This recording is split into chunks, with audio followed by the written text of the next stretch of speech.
The National Broadcasting Company presents the National Football League.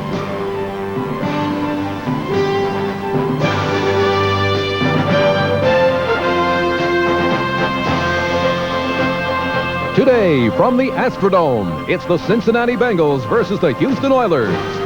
Brought to you by Ford and your Ford dealer. Have you driven a Ford lately? By Budweiser. Beechwood aged with that clean, crisp taste. This Bud's for you. And by AT&T, the right choice. Last Sunday night in the Astrodome, Warren Moon scored from 3 yards out to put Houston ahead of Pittsburgh 34-31. But then the Steelers came back, an 80-yard touchdown drive in 80 plays.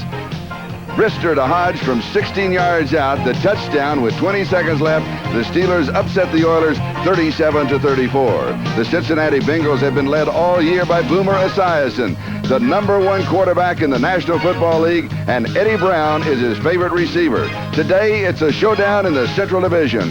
Cincinnati with a 2-game lead over Houston and Cleveland. The earliest sellout crowd of the year here in the Astrodome today. For the Cincinnati Bengals, as they come to the final 2 games, 2 wins, they have the division title and home field advantage as long as they are in the playoffs. For the Houston Oilers, 2 wins, possible division title, a cinch of the wild card, and home field advantage for a wild card. Hello, everybody. I'm Charlie Jones, along with Jimmy Cefalo. And as Gail Gardner said, it was a devastating loss here in the Astrodome Sunday night for the Houston Oilers. It certainly was. Some observers have said the Oiler players did not forget that loss until Thursday.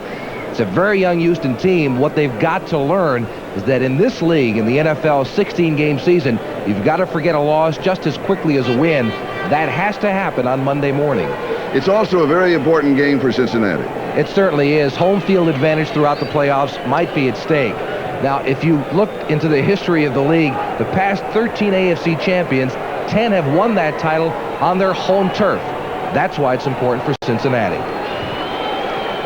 And who would ever forget, of course, the home field advantage for Cincinnati after the 1981 season against San Diego, championship game, minus 59 degrees, wind chill factor. But today, of course, we are indoors, and this kickoff is sponsored by Budweiser, the king of beers. The Houston Oilers winning the toss.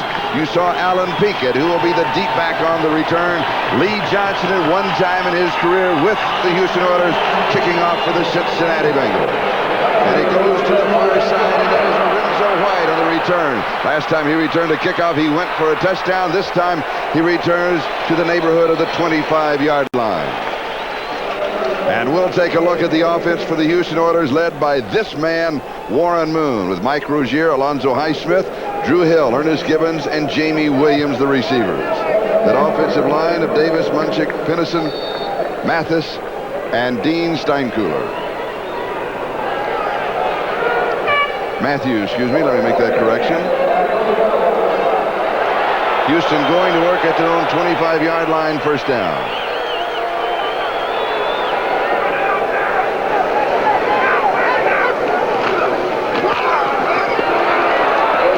Here.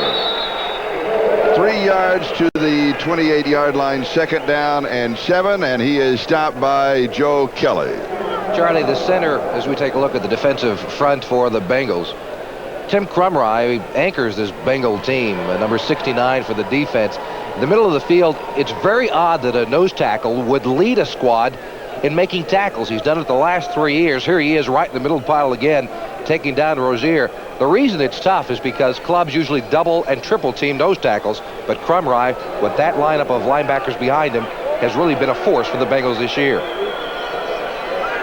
Rozier now, the remaining back. They're going to mark it to the 29, so it is second down and 6.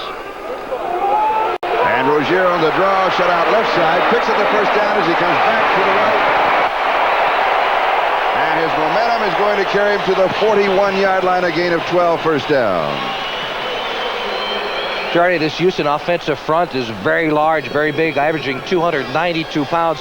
The hole, watch it open up back to the right. It's scheduled to go to the left side of the line of scrimmage, but Rozier, with his Good form, cuts back to the right behind a large offensive line, picks up the first down. Houston is going to want to try and run the football as much as possible to keep Boomer Esiason off of the field. 4 wide receivers, Rozier the remaining back. Gibbons in motion. Moon to throw, has pressure. Rolls away from it, looks for a block. He has one, and in reality is saving the loss by throwing the ball away. It goes, and an incomplete pass. Steinkuhler coming back to pick off a Cincinnati Bengal. It'll be 2nd down and 10. That offensive line, there's a lot of bulk there. Yeah, 293 pounds the average. There's also 3 first-round draft choice there in Steinkuhler, Matthews, and Munchak. So a very strong offensive line, one of the reasons why Houston is 3rd in the AFC in rushing. The head coach of the Houston Oilers, Jerry Glanville. Houston's record is 9-5. The notorious man in black. They can find him on the sideline. 2nd down and 10. He's a lot of fun. I get a big kick out of Jerry. Rozier again set out up the middle. This time jumps to the right across the 50, Cincinnati 49-yard line. Be about a yard shy of the first down. David Fulcher with the tackle. It'll be 3rd down and 1. That is Brent Peace, number 10, the backup quarterback to Warren Moon. Situation substitution for Cincinnati as they make their defensive changes. Rozier 3 carries and 25 yards already. And we're just 2.5 minutes into the ballgame. Highsmith back in on offense. So it is Highsmith and Rozier in the backfield. Rozier bobbles the ball. Cincinnati says they have it, and they do. Big turnover early in the ballgame.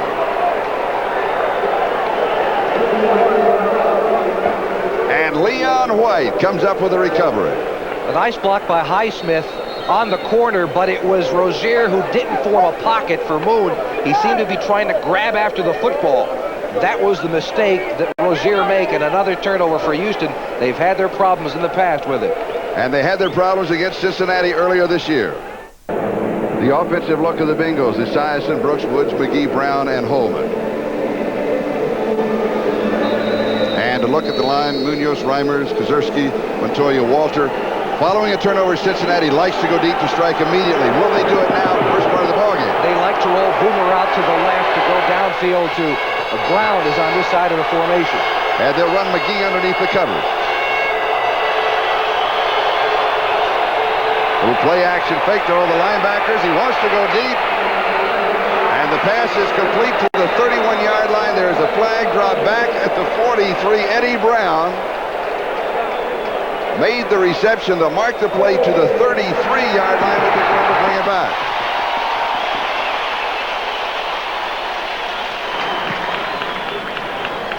Holding 78 offense. First down. On Anthony Munoz.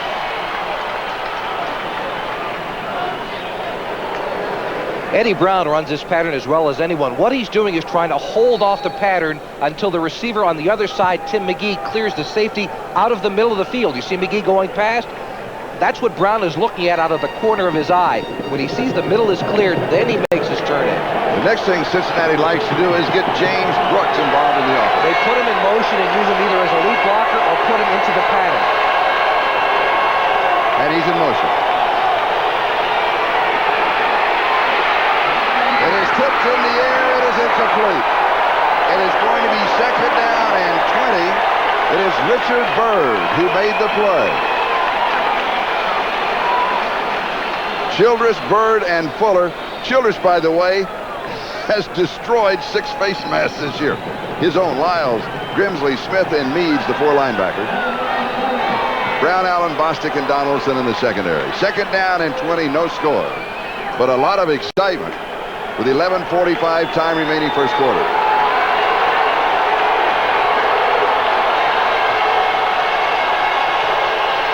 The only man that has not been involved in the offense to this point is Ickey Wood. It is Brooks on a sweep.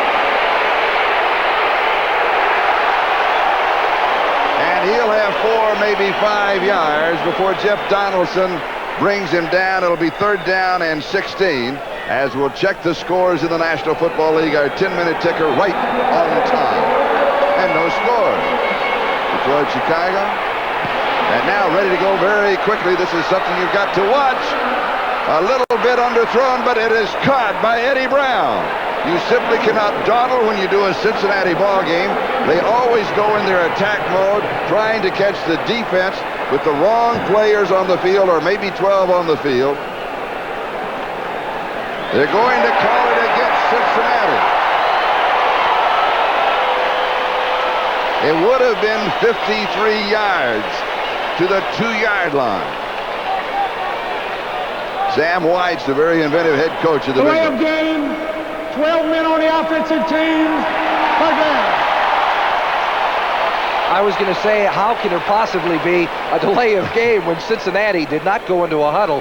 They went right to the line of scrimmage and threw the football. The reason being, they outfooled themselves. They left 12 people on the field trying to get into that special offense they use. We'll explain it as we go along, but basically, they don't go into a huddle. They just go to the line of scrimmage, Boomer calls a play, and they go with it.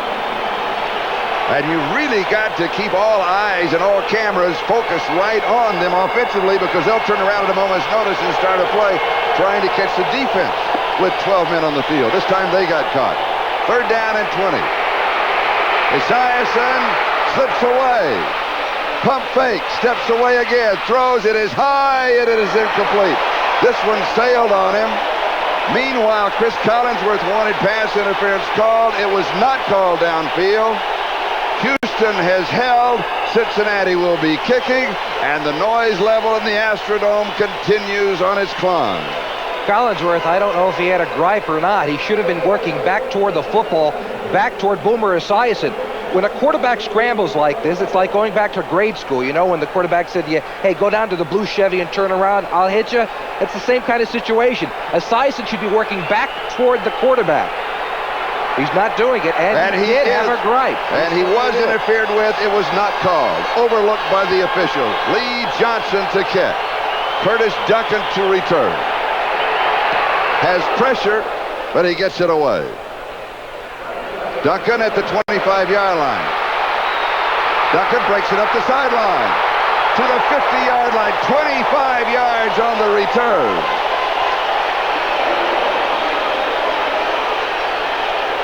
Pushing and shoving already starting, and we still have 10:27 left to go. First quarter. Again, the pass interference on Collinsworth, that was not called. As we go to commercial, we have no score, first quarter. Collinsworth saying, hey, now that was a couple of plays ago. 51 defense. First down.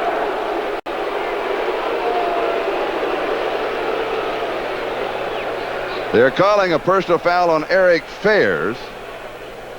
Defense, of course, they were on defense when the play started. And Houston now has possession following the penalty, the ball going back to the Oiler 35-yard line. So the penalties are even 15 yards on each side. No score. Back in a moment. I'm Charlie Jones along with Jimmy Cephalo, and things going about the way that they were planned by both coaches. I think so. Houston trying to run the football with Rozier trying to keep Boomer Esiason off the football field. And when Boomer comes on the field using Eddie Brown with the pattern across the middle and James Brooke in motion as we thought he would throughout the day, the other item to look for is that Boomer has been using Ickey Woods exclusively on the goal line and in short yardage. Don't you think it's maybe about time he goes away from that, Charlie? But first he has to get to where he's got to get to the goal line. And they were almost inside the 5, but the penalty brought it back. But tendencies are important for Warren Moon. They like to run the football, give it to Rozier, allow Highsmith to block for Boomer Esiason on the other sideline. He likes to give the ball to Ickey Woods. We've not seen him touch the football yet today, which is interesting. Houston starting this drive from their own 35-yard line. The last one ended in a fumble at the 50. Here's Rozier. 6 yards to the 41. It'll be 2nd down and 4. And Leon White, who recovered the first Rozier fumble, is the man who made the tackle. The reason that Houston wants to keep Boomer Esiason and the Bengal offense off of the field, they are such an explosive offense. And also, first quarter, you're already thinking in terms of running time off the clock. Yeah, you have to with the size, and he's got too many weapons. That's the problem. 6 men in the secondary, 2nd down and 4 wide receivers for the Houston Oilers, with Rozier the remaining back. And it is Rozier on the draw, and he has the first down. And did we get a flag on the far side? Yes, we did. A flag at the 41-yard line. And while we check out the flag, let's go to New York. Bob Costas has an update for us. Bob? All right, Charlie, the Giants did it on the ground in their opening drive against the Chiefs, except for the concluding play, which was this touchdown pass from Phil Simms to Mark Bavaro of 12 yards earlier in the drive. Joe Morris had carried 9 times for 44 yards. Giants lead 7-zip. Charlie? And here, Bob, we have a holding penalty that takes the ball back to the 30-yard line. And it is going to be 2nd down and 15. Houston already has been penalized a total of 25 yards. Most penalized team in the National Football League. For the last 5 or 6 games, they've really cut their penalties down. They've been averaging at that point more than 100 yards per game. Now it's around 65, 66 yards. Drew Hill breaks a tackle, has the first down. Drew Hill, who has remarkably never been in the Pro Bowl. He should be. The balloting is this week. Yeah, he's had 3,000-yard seasons. Would have had another one last year had it not been for the strike. But this is the same pattern we saw Cincinnati run. Only this time, the clearing is done by number 81, Ernest Givens. That allows Hill to come in behind and make the catch across the middle. Receivers that are running crossing patterns have got to take the other receiver out to dinner once in a while and say, listen, you clear out the middle for me, I clear out the middle for you. First down at the 49-yard line. Houston in their own territory. No score in the ball game. Here's Rozier. Flags are down. Rozier goes to the 45-yard line of Cincinnati. But a flag again thrown. Tim Crumry with the stop. We've had 1 turnover in the first half. If you will go back to the last time these two teams met in Cincinnati, Houston turned the ball over 3 times in the first quarter. Cincinnati capitalized immediately. 63 offense, first down. Holding on Munchak. And at the end of the first quarter, the Bengals led it 28-0. Sure, let's take a look at it and see if we can find that hole. Tim Crumry in the middle of the defense, number 69. I'm understanding it maybe from the top. Munchak there you see with his arm hooked. George Finkel, our producer, catching that immediately. Skip McClendon, number 72, is the one who was being ridden to the turf by Munchak. There you can see what we were talking about, penalty yards per game, and how they have been working on that. And Moon wants to go deep, and he does to Drew Hill. Hill's there, can't hold it. Right off of the fingertips, he got behind the secondary. Well, that was a great pass. Yeah, Drew Hill and Curtis Duncan were on the same side of the field. You see Moon turn his head to the left to try to move his safety off. Then he comes back, and he actually moved the safety away, allowing Hill to get open by himself. But that is a perfectly thrown pass. And Hill, I agree with you, has got to go to the Pro Bowl, but he's got to make that catch as well. Two got us today already. Ricky Dixon, the #1 draft choice out of Oklahoma for Cincinnati, was the man covering it. Hill's 2 seasons in 1 slow start. First 7 games, 19, 319. Last 7 games, 42 receptions, 671 yards, and 7 touchdowns versus just 2 through the first 7 games. Move to the shotgun. Here's the screen, and it is dropped. Givens was kind of wandering around behind the screen. Should he not stay in one spot? Yeah, he should. It's an unusual play, however. How many times do you see a screen to a wide receiver that's set up where the entire offensive line moves in front of him? That's usually a play designed going to a running back, and so Ernest Givens is not used to that kind of a play. Maybe that was his problem. Time for the 10-minute ticker. No score. Detroit, Chicago. Green Bay leading by 7. Buffalo leading the Raiders by 7. People in the West wonder who's going to win the West. The Giants in front of Kansas City by 7. We had that update from Bob Costas a moment ago. Dallas, Washington, no score. Tampa Bay, New England, no score. And here we have no score between the Houston Oilers and the Cincinnati Bengals. 3rd down and 20. Moon goes deep again. This time it is Givens who gets behind the secondary and is overthrown. He got behind Eric Thomas. So already Warren Moon has stretched the defense of Cincinnati, and that is one thing that all coaches try to accomplish. Yeah, and what we said earlier, Charlie, is that Moon likes to go to his wide receivers nearly exclusively, and he's thrown the hill. He's just about a half a foot away from that. That is all Warren Moon. Hill had no chance for that one as opposed to Drew Hill on the other side. But Givens has got to be able to get down the field and give Moon something to throw at. You saw Greg Montgomery. Hillary to return. Montgomery has a hamstring, has a problem. Can he kick? Can he make it? This is going to be a problem they have right here. But he gets a good roll. Oh, he gets a great roll. Maybe it's not as big a problem as I thought. And there's a flag back at the 35-yard line.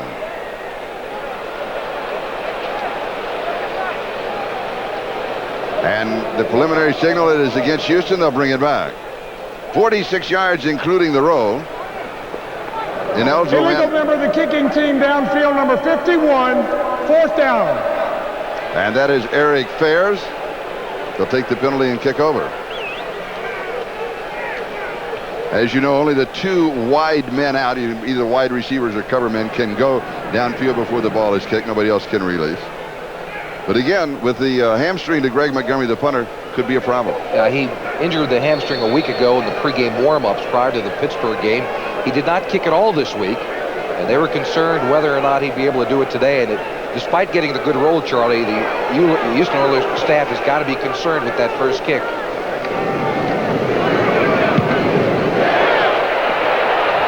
This time he just kicked through the paint. Fair catch. Taken by Ira Hillary, and Cincinnati will take over. We have no score with 7:24 left to go. We're in the first quarter.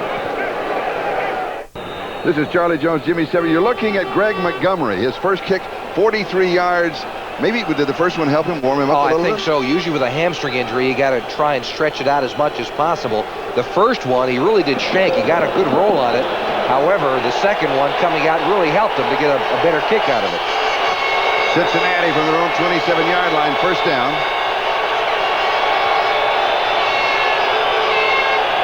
And here is Brooks. And he is pulled down by the shoulder pads. And now let's go to Bob Costas, an update in New York City. Charlie, the Bills go for it here on 4th and goal at the 1 against the Raiders, and Rob Riddick dives over, capping a 15-play, 80-yard drive. Tampa Bay had stopped Riddick from the 1 on a 4th and goal last week. This time the Bills get in, trying to snap a 2-game losing streak. They lead 7-zip. And so bad news for the Raiders. Good news for Seattle and Denver in that battle in the West. And, of course, Buffalo glad to get back on a strong offensive track again. 2nd and 6. Good fake. A size and a sack. Sean Jones got it.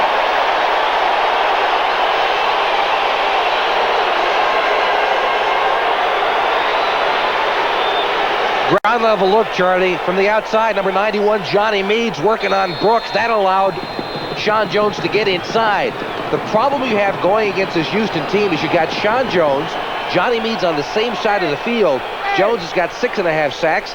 Meads has 7 sacks. You can't double team both of them. A reminder to our viewers, we'll be selecting the Budweiser Most Valuable Player for today's game at the conclusion of the game. A loss of 13 on the sack. It is 3rd down and 19. The ball at the 18-yard line. We had movement. Houston is going to claim, of course, that they were pulled offsides. All start, 63 offense. 3rd down. And they were. You called on one of 3 players. So it's going to be 3rd down and 24. And the ball will move back to the 13-yard line.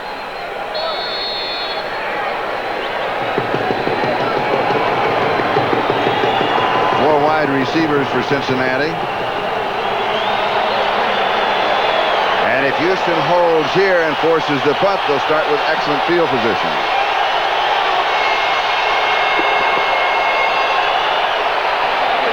They come with a handoff inside to Brooks. 17-yard line, gain of 4. It's going to be 4th down and 20. William Fuller making the stop for the Oilers, along with Ray Childress. And so Lee Johnson will be kicking, and Curtis Duncan will be returning.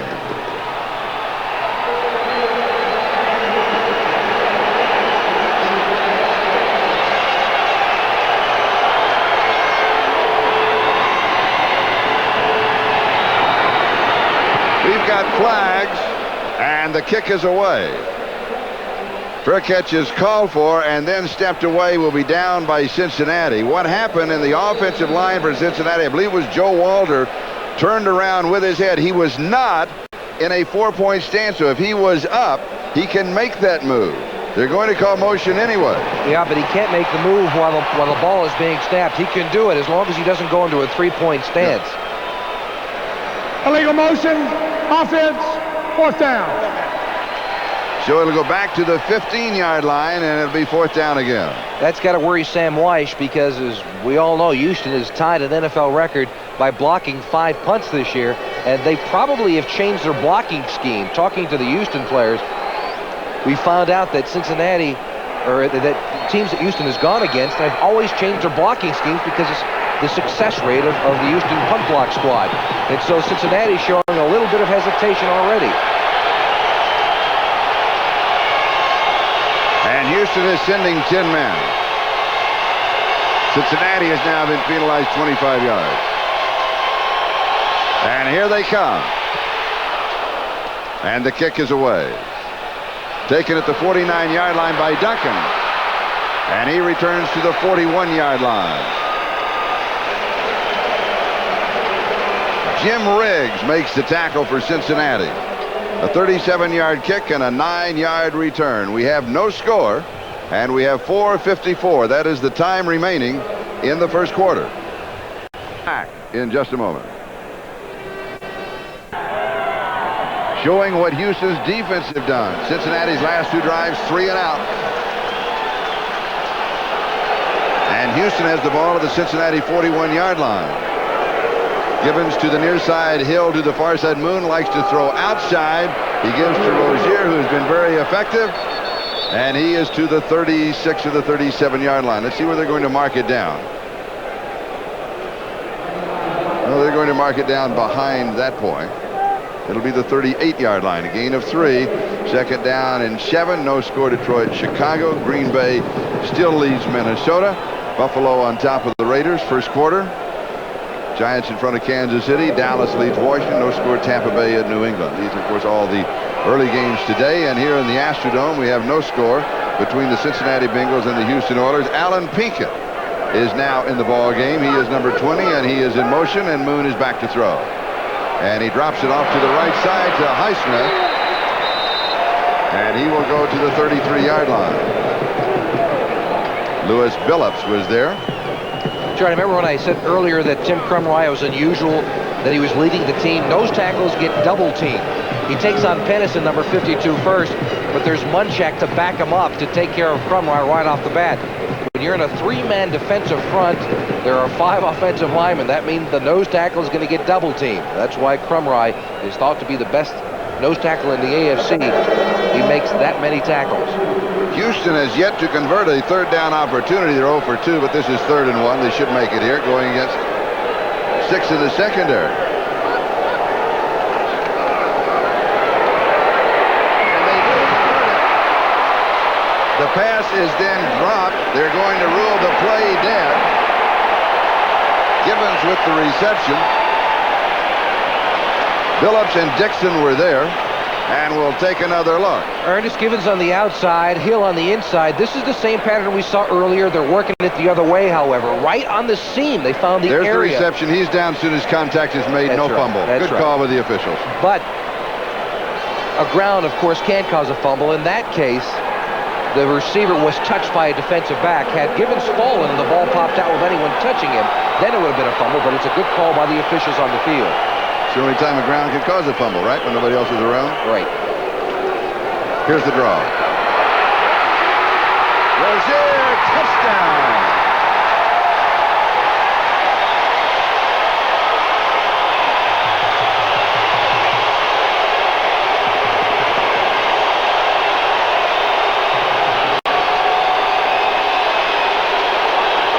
That right side of the the Houston offensive line, a nice kick-out block by Alonzo Highsmith, and there's nothing much for Rozier to do except run over a safety in the middle of the field. Big offensive line and a big hole for Rozier to get through, but he does the rest by himself.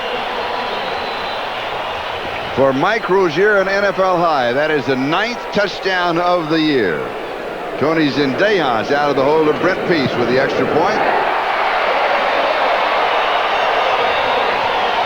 Houston 7 and Cincinnati nothing. 2:32. That is the time remaining in the first quarter. We'll go back to the touchdown. Here's a look at the blocking pattern. You see they push Crumroy out in the middle of the field, number 69 being moved out. Pennison with a nice block on the corner, number 52.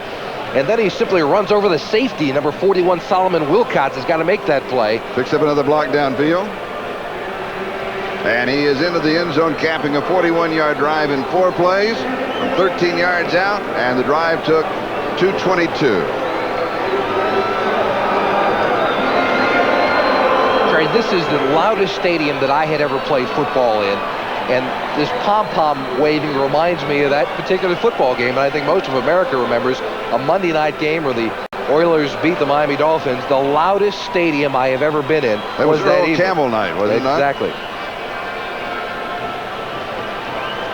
But this is a relatively quiet crowd just right now. Kenny Anderson, the former quarterback for Cincinnati, said also when the crowd is quiet here, your voice carries, you've got to watch calling the plays of the huddle because everybody can hear it. The standings in the Central Division, Cincinnati 2 up on Houston and Cleveland. And, of course, they have all kinds of possibilities still remaining depending on the outcome of the last 2 weeks. Hillary and Jennings are the deep backs on the return, and Zendejas kicking off. And it will be down in the end zone by Jennings, and will take the touchback, bring it out to the 20-yard line. And Cincinnati very quickly will go to work, because that is the way that they move in their attack mode on offense. He set up close to the line of scrimmage. They can take the normal huddling time, or they can turn around very quickly and get a play off trying to catch the defense with 12 men on the field. Also, by doing this, they force the defense to stay in the same defense. They're not able to do the situation substitutions that defenses like to do now.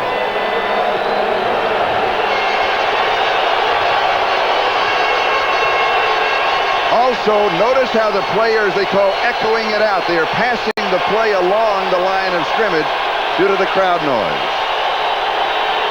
And Doug Smith is now in on defense for Houston.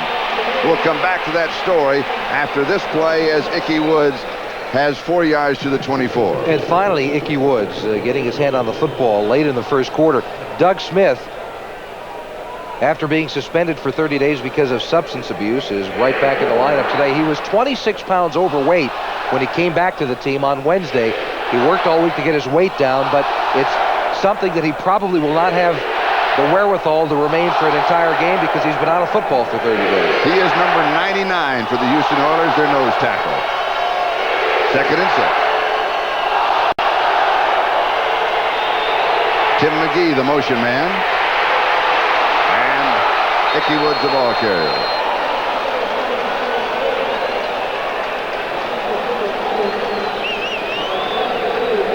Eddie Brown has gone into the locker room. They're checking out his eye. The ball just outside the 22 where it is 3rd down. See what Boomer Esiason is doing. They stand right at the line of scrimmage. He looks over to the Houston sideline to see if they're trying to bring... Sean Jones is down. Let me tell you, Sean Jones is the Houston Oilers player who is down. And he is hurting. He's had a knee problem in the past, Charlie. We don't know what the injury is, of course, but he has had a knee problem. So we'll take a timeout with 1:11 time remaining. We're in the first quarter in the Astrodome, and the Oilers are out in front by a score of 7-0. Sean Jones very gingerly walking to the sideline.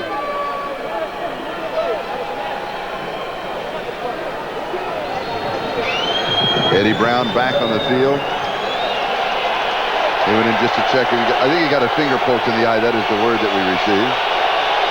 3rd down, Cincinnati 0 for 2 previous 3rd down opportunities here in the first quarter. This is 3rd down and 8. Esiason has pressure. to Brooks. Has the first down. And then is spun out of bounds. Jeff Donaldson makes the defensive play. And Esiason, watch him here now. He is calling the signals. He stays close to the line of scrimmage. He also will check the play from his sideline. He'll look immediately to the Oilers sideline to see who is in the ballgame. He looks over to the Houston sideline to find out if they're trying to put in a nickel package. That means 5 defensive backs into the game. If they're trying to get them in, he gets his team to the line of scrimmage as quickly as possible to try to catch Houston in a 12-man on the field situation. If they're not trying to get him in, he simply calls them into a huddle and calls a regular play. Eddie Brown in on offense. Sean Jones in on defense. That is Cincinnati's first down of the ballgame.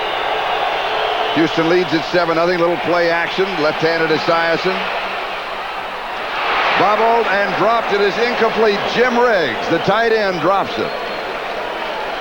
And it is 2nd down and 10. And every receiver gets this feeling. He wants to and beat it with a stick. You know, he keeps bobbling it time and time again.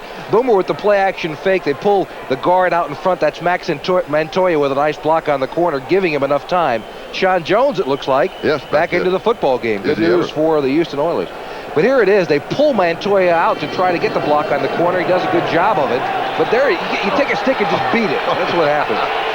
2nd and 10. Brooks moving outside. Now here's the echo. They're changing the play and they're sending it out. Hand signals to the wide receivers only on what they are going to do. They don't know the rest of the play when they change it.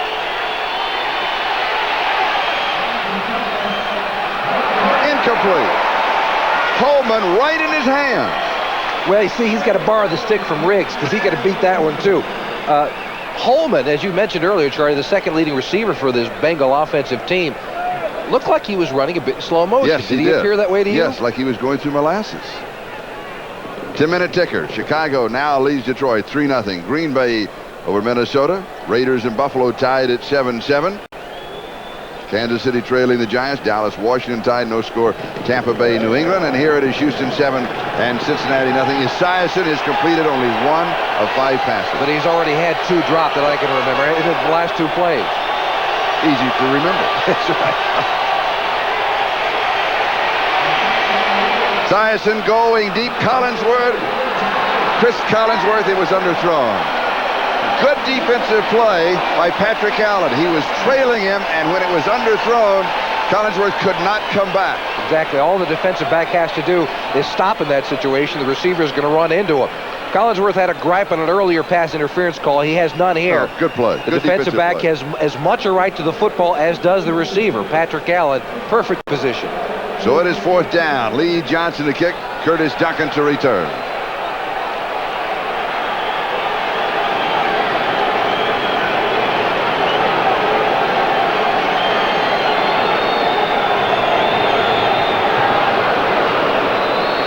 We have flags, movement, pulled offsides. One of the things that might be happening is they might have their center squeezing the tip of the football. Normally, when you have a good team that blocks punts, and we'll take the call. Normally, when you have a good team that blocks punts, they are very good at getting off at the snap of the football. They're all looking at the snap. If you have the center... Number 55, he moved the ball. There it is. That's exactly what he did. He's moving the football. Take a look at the center. See him move the ball. Everybody moves on the football. They're not looking at the people in front of them. They're looking in at the ball. And that is a flag. Ed Brady, who snaps. Cincinnati now has been penalized 5 times for 30 yards. They're doing that to try to stop Houston from getting the good jump. They've blocked 5 punts already. 4th and 15. Pressure again. He gets it away. Duncan on the return at the 35-yard line to the 40. And has 10 yards on the return to the 45-yard line. 13 seconds. That is the time remaining in the first quarter. And we have some jawing going on at the 45-yard line. We have had that throughout most of the ballgame. 38 yards on the kick with an 11-yard return. And Houston will be on offense.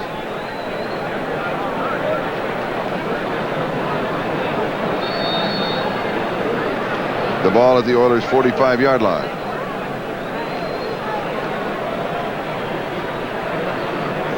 And this should be the final play of the first half. Now Cincinnati almost getting caught making substitutions.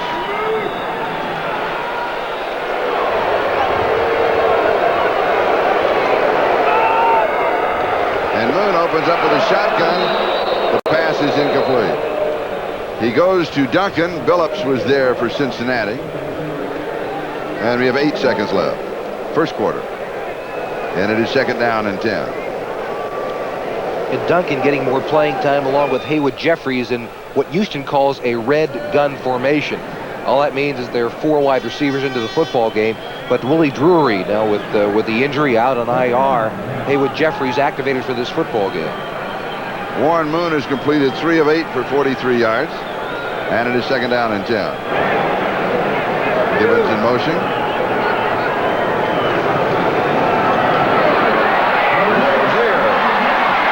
Really running well.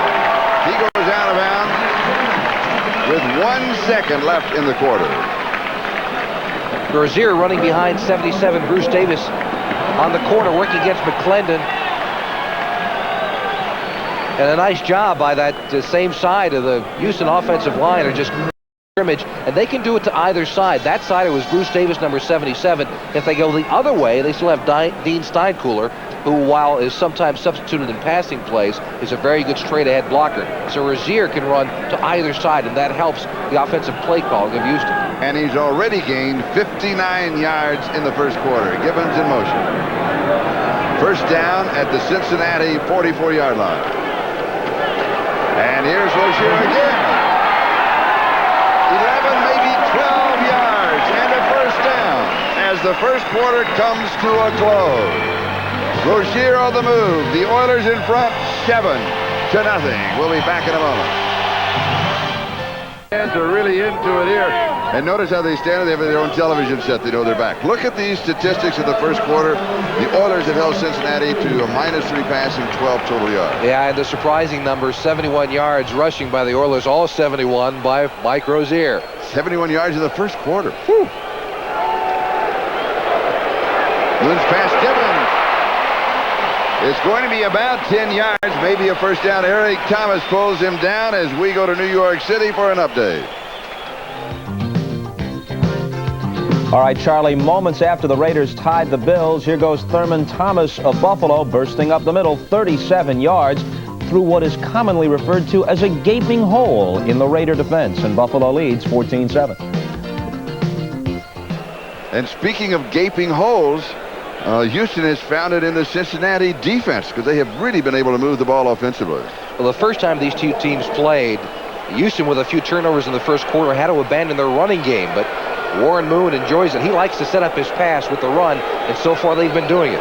Second down and 1. First down. Rozier to the 15-yard line, add 8 more yards to his total. He may run for 200 yards today. Cincinnati's got to do something to stop this run. Maybe go to a 4-man front. That wouldn't be a surprise to me at all.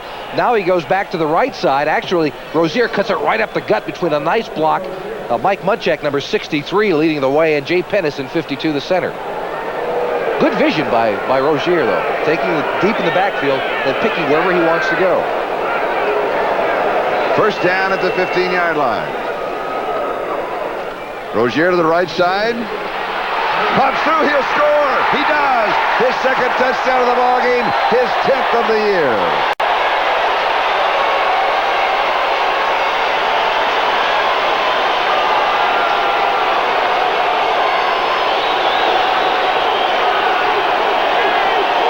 Houston keeps running basically the same play, that little bit of a delay.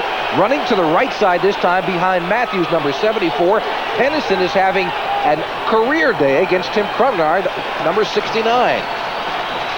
Sorry, Cincinnati's got to find a way to stop it. Go to a 4-man front, move the linebackers up, maybe blitz a safety on a running down.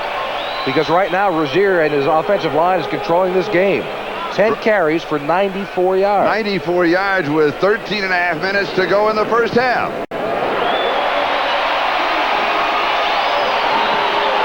Houston 14, Cincinnati nothing. Here's another look. It's just that little delay. Highsmith, number 32, getting inside, and a nice block. Rozier does all the rest. Today's game is brought to you by Honda, who invites you to test drive the Civic 4-door at your local Honda dealership today. By Citizen, no other watch expresses time as beautifully. And by Radio Shack, the technology store, America's leader in consumer electronics. And today, at least, Santa wears blue. Don't adjust your TV set. Houston 14, Cincinnati nothing. Tony Zendejas to kick off with Stanford Jennings and Ira Hillary, the deep man.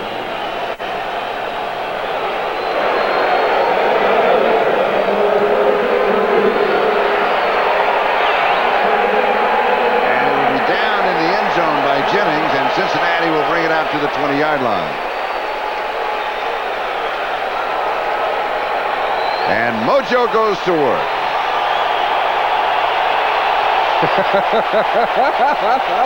Oh, a double roll with a... The spike was not that good, but the double roll was good. Got to get up a pair of unbreakable glasses out of it. The touchdown drive of 55 yards in 6 plays, and of the 55 yards... Rozier had 46 of the 55 on the ground. The story, also, the Houston defense, they have shut down the Cincinnati offense. Brooks in motion. Pass a little low, and Brooks drops it. Reach back with your hands. There's 3 catchables that have been dropped recently. Yeah, 3 balls. That's a tough catch for Brooks, going away and having to stop to come back at an angle. But, however, you're right, Charlie. 3 that I can remember balls that Boomer Esiason should have had caught by his receivers. Like that from a receiving standpoint, when it is low and behind you and you come back, isn't there a tendency also to know that you are going to get hit as soon as you catch the ball? Does that not weigh on your mind? Because you're in a vulnerable position. You have no force, no way to re-divert yourself and go back upfield. 2nd and 10. 1 yard for Ickey Woods. John Grimsley, the leading tackler for the Oilers, cuts him down. 3rd down and 9. This Houston defense is first in the AFC against the rush, and Sam Weiss has got to find a way to get his offense on track. And I think they've got to start throwing the football on 1st down as they tried on that occasion. But when you go incomplete on 1st down, it takes away your playbook. You got to throw the ball more. Cincinnati has only 1 first down in the ball game.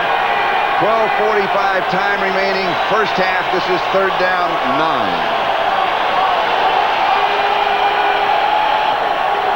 Brooks in motion. Esiason, good protection. Drops it off underneath the coverage to Ickey Woods. He is dropped at the 26, gain of 5. 4th down, 4. Johnny Meads with the play.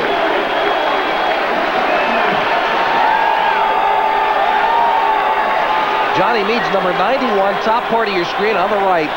He's going back and dropping to try to help on Collingsworth, number 80, going downfield.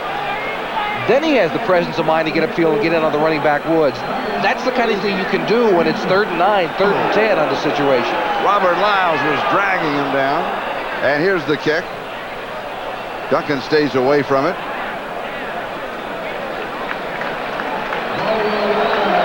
And it rolls to the 33-yard line.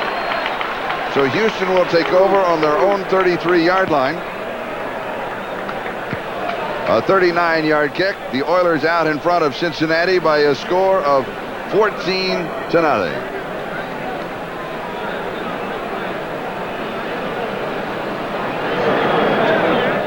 Plays here. Saturday, the Patriots march into Denver to battle the Broncos as 2 playoff contenders square off in a must-win game. Then Sunday, it's a do-or-die showdown in the AFC's Wild West when the Seahawks battle the LA Raiders. Before your team takes the field, our team hits the air. NFL Live.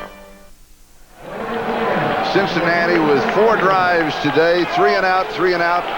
3rd drive, they had their only first down, then again 3 and out. A tribute to the Houston defense. Now let's see what the Houston offense does. Moon with good protection, throws it, intercepted. Cincinnati has the ball. Carl Zander with the interception, and that is his first of the year.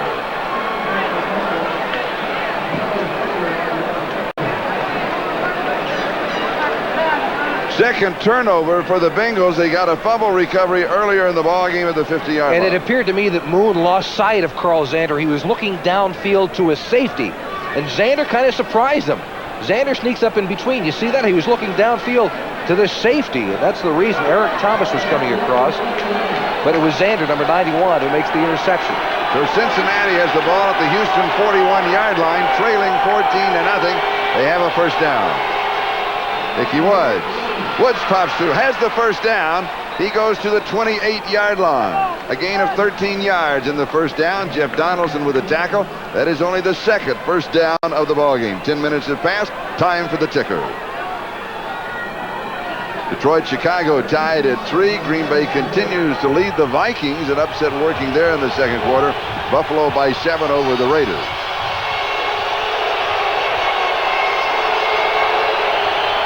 Here's Brooks to the right side.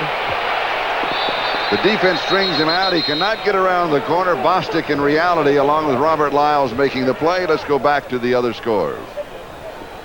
Giants in front of Kansas City by 7. Dallas, Washington tied at 3. Tampa Bay, New England tied at 0. Indeed. Let me second. We haven't got the 2 up. Here in the second quarter, Houston 14, Cincinnati nothing. Warren Moon, the quarterback of the Oilers.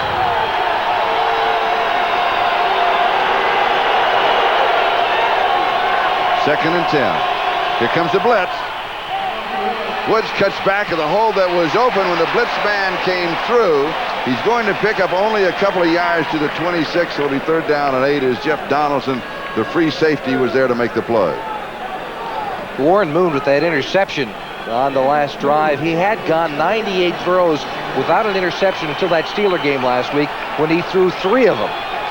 7 in the entire year, make that 8 now. Warren Moon, normally a very accurate thrower. Today, he's 4 of 10 for 52 yards, and of course, that 1 interception. Third down and 8.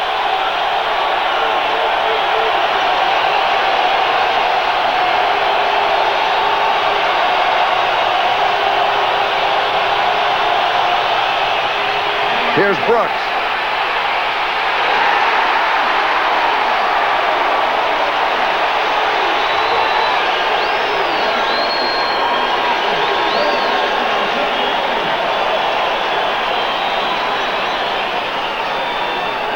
They live up to the graphic.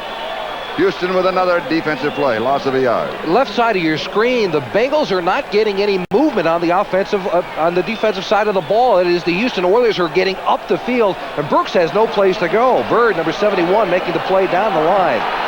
And a 45-yard field goal attempt by Jim Breach. His longest this year is 41. His career long is 55, but that was in 79. And he's got it from 45 yards away. And Cincinnati on the scoreboard. It is now Houston 14 and Cincinnati 3. Just under 9.5 left to go, first half. 142 to 32, somewhere in there, almost 5 to 1. Yeah, that's amazing. It is. Warren Moon should look a bit happier. Yeah. The interception he threw, if you remember earlier in the season, he had a broken bone in the shoulder blade area. And I think the problem he's having is getting air under the football. What I mean by that is putting some arc on it. The muscles around that area, from what we understood talking to him a couple of weeks ago, have been slow to heal. He's been having trouble getting some arc, some air under the ball, and that may be the reason for the previous interception. And the kickoff going through the end zone for the automatic touchback will bring it out to the 20-yard line. So Houston for their own 20-yard line first down, leading now by a score of 14 to 3. The numbers of Warren Moon not near as impressive as the numbers of Mike Rozier. So the Oilers very effective on the ground. Rozier has rushed for 94 yards. That's a 9.4-yard average. And the Oilers are doing what they want, keeping Boomer Esiason off the field with that running game. And they also like to throw the football on first down to try to set up that run. Let's see if they change it up this time. And here's Rozier to the right side. He is shut off. Manages still to get 5, maybe 6 yards before he goes out of bounds. David Fulcher finally bumped him out of bounds. But the Cincinnati defense stringing him right down to the sideline, and then he shifts gears. No, he'll have 7 yards to the 27-yard line. Steinkuhler, number 70, and Jamie Williams, number 87, working the right side of the line of scrimmage. Also, Highsmith, number 32, trying to get a block up top, but nowhere to go. Nice play by David Fulcher, number 33, to string it to the sideline. However, 7 yards on that play and 101 yards already in this game for Mike Rozier. He'll take a breather. Pinkett comes in to replace him. We have an official's timeout.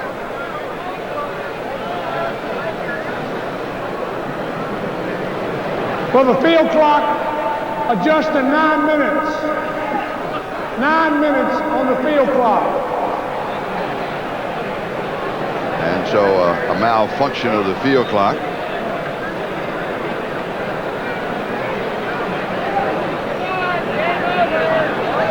Jerry Glanville had his hands full this week trying to convince his team that to forget about that loss and get on with the rest of the season. Used every cliche that coaches always use. You know, you've heard them all. Well, he had a good one, though. Oh, is that a new one? He said the pain of the loss went bone deep, maybe sometimes even down to the marrow, which I'd never heard before. I never got to that one. Which cliches did you hear? Oh, the character. Then you have to suck him up. This is we find out what we're made of? Yes, yes, you know those. Yeah. You first heard them in junior high school. Well, no, there's a book. There's a book out there. There's a book out. They passed it in. I think you're right. And now flags and whistles. The clock is correct. And there's been a bit of jawing going on between these two False teams. start, 77 offense, second down. That's on Bruce Davis on a false start. Is there a lot of cross conversation between play? They're right at the bottom of the screen that you saw. Actually, you could call it either on Bruce Davis or on Jamie Williams because he also jumped. Houston now been penalized 5 times for 45 yards. A lot of talk. Oh, there's a great deal of talk on this. Any that we can repeat? No, very little. All right. Second down and 8.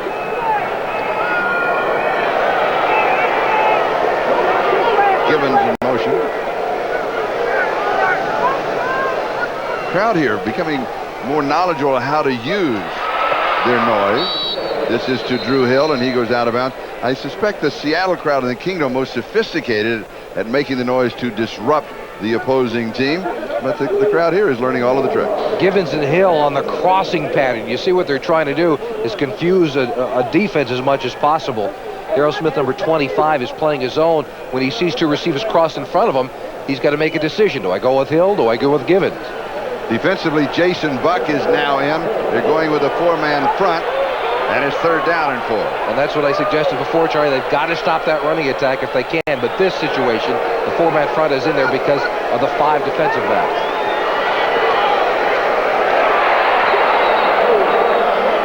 Curtis Duncan drops the first down. Good pass by Warren Moon.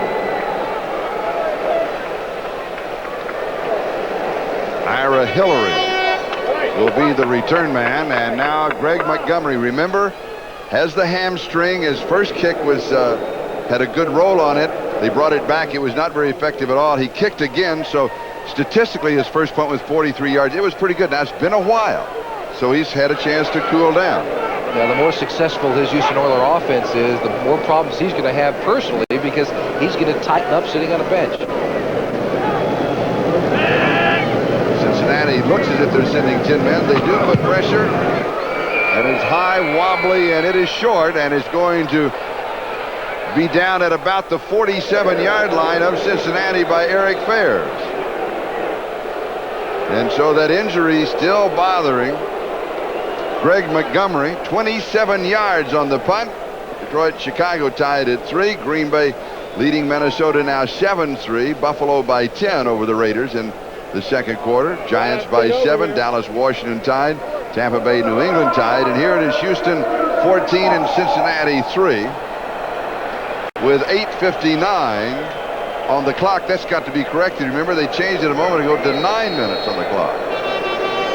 So the field clock malfunctioning. AFC leading the series between the AFC and the NFC 27-21. 4 games remaining. AFC has clinched the season series.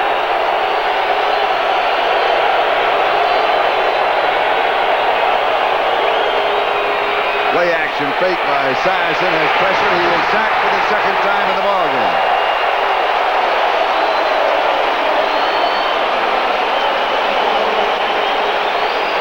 William Fuller got this sack. He now has 8.5 on the year. Bag boomer, and they did at the 35-yard line. Esiason was waiting on James Brooks to get open, number 21. See the man the ball is being faked to? Brooks gets tied up in between, but he does come open. However, Esiason did not have enough time. If he had another click of the clock, that would have been a big play for Cincinnati because Brooks was open. Another click of the clock? Another click of the clock, right. 2nd and 23, a loss of 13. Esiason sets up throws very quickly, and this one is to Brooks' far side. And he is going to go out in the neighborhood of the 50-yard line. Alan Patrick bumped him out just shy of the 50. He got 15 yards back. It's going to be 3rd down and 8. The Bengals like James Brooks in motion as a lead blocker. He is the best blocker they have in the backfield. They like James Brooks. Period, absolutely. But people don't assume that he's a great blocker, and he is. He's a terrific blocker for this team. And in motion, he's so shifty. They like to put him in motion and force a safety to try and cover him downfield. And the only man on this team, and the entire team, acquired by trade. From San Diego a few years ago, Cincinnati has converted only 1 of 6 third down opportunities, 3rd down and 8. And they do not convert here. Brown, the intended receiver, and Brown knocked it away. That's Eddie Brown, the intended receiver, and Steve Brown, no relation with the defensive play. 4th down. Houston defense has dominated this game. Yeah, they were embarrassed a week ago. They gave up a lot of big plays to the Pittsburgh Steelers. Including that last 80. Gave up a couple of big touchdown passes to Lewis Lips. Brown was burned for 80 yards by Lips. Patrick Allen was burned for 65. Pressure. Johnson barely gets it away. And it will go into the end zone for the touchback. We'll bring it out to the 20-yard line. Houston 14, Cincinnati 3. For a punt, I would hate to be a punt return man for the Houston Oilers. Why? For this reason. They put 10 men on the line of scrimmage all the time. That's right. You're back there by yourself. You're on your own, pal. And the reason they're doing it, the change in the roughing the punter penalty, it's only 5 yards now. More people can put 10 people on the line of scrimmage. More clubs can do that. And that was 4th and 8, perfect example. Right, and it's because if you grab somebody, we take a look at halftime. Frank DeFord, of course, will be with us, along with Bob, Ahmad, Paul, and Gail, right? Gail from here. Gail is here in Houston. Good. Yes, we saw her before. But yeah, if it's 4th and 8, and you go in, you go after the punt, and you hit the punter, it's 4th and 3. Kick it again, no problem. So punt returning has taken a turn for the worst in this league. As far as the returner is concerned, you're backing up. Nice for you guys when you get the block, but when you don't get it, I'm alone. Now Houston from their own 20-yard line, leading 14-3. Rozier with 2 touchdowns. Alonzo Highsmith gets the call. 4 yards to the 24. Alonzo Highsmith, the blocking he's got up front. Let's take a look at it. Mutchak, number 63, gets a head on somebody. The linebacker slipping inside, gets a hold of Highsmith. Highsmith seems a little tentative to me today. A week ago against Pittsburgh, he fumbled twice, lost one of them. And he had been progressing early in the season. He dropped the football a little bit. Clock's working. Yeah, clock is working. Then in the middle of the season, he was hanging on to it. Thought I'd mention that. Now, last week, he had trouble hanging on to the football. Didn't bother your train of thought, did I? Not at all. Okay. Here's Rozier. Boy, he has bothered the defense of Cincinnati. What's his total? He was over 100 yards. What I have it for you? 112? 102. In a moment, he'll have 112, the way he's going. You might have noticed on that play, Highsmith got out of his stance a bit early, but he is allowed to take 1 step up or 1 step to the side as he begins motion. And he's also allowed to get into a 4-point stance, which he did before the ball was snapped. So if you're waiting for a flag, that's the reason not. 3rd down and 4. Houston has converted only 1 of 4 third down opportunities. Neither blocker has been effective on 3rd down. Highsmith back to block. 1st down. Drew Hill spinning loose. Fulcher finally makes the tackle. 18 yards. 1st down. Troy, the balloting for the Pro Bowl is this week, and Drew Hill has got to be in that Pro Bowl. He's got 10 100-yard games the last 2 years, more than anybody in the NFL. He makes Ricky Dixon, number 29, miss. Take a look at the blocking pattern. That's number 63, Munchak, Pennison's 52 inside. And Highsmith trying to get back up to help on the defensive end. When you think about it, this is his 9th year in the National Football League, and he hasn't been in the Pro Bowl yet. And you look at the numbers, and you look at Crazy George, who agrees with us, of course, that he deserves it. We don't vote. The other players vote. Going deep. Incomplete. Oh, they caught it. Haywood Jeffries with his first catch in the National Football League.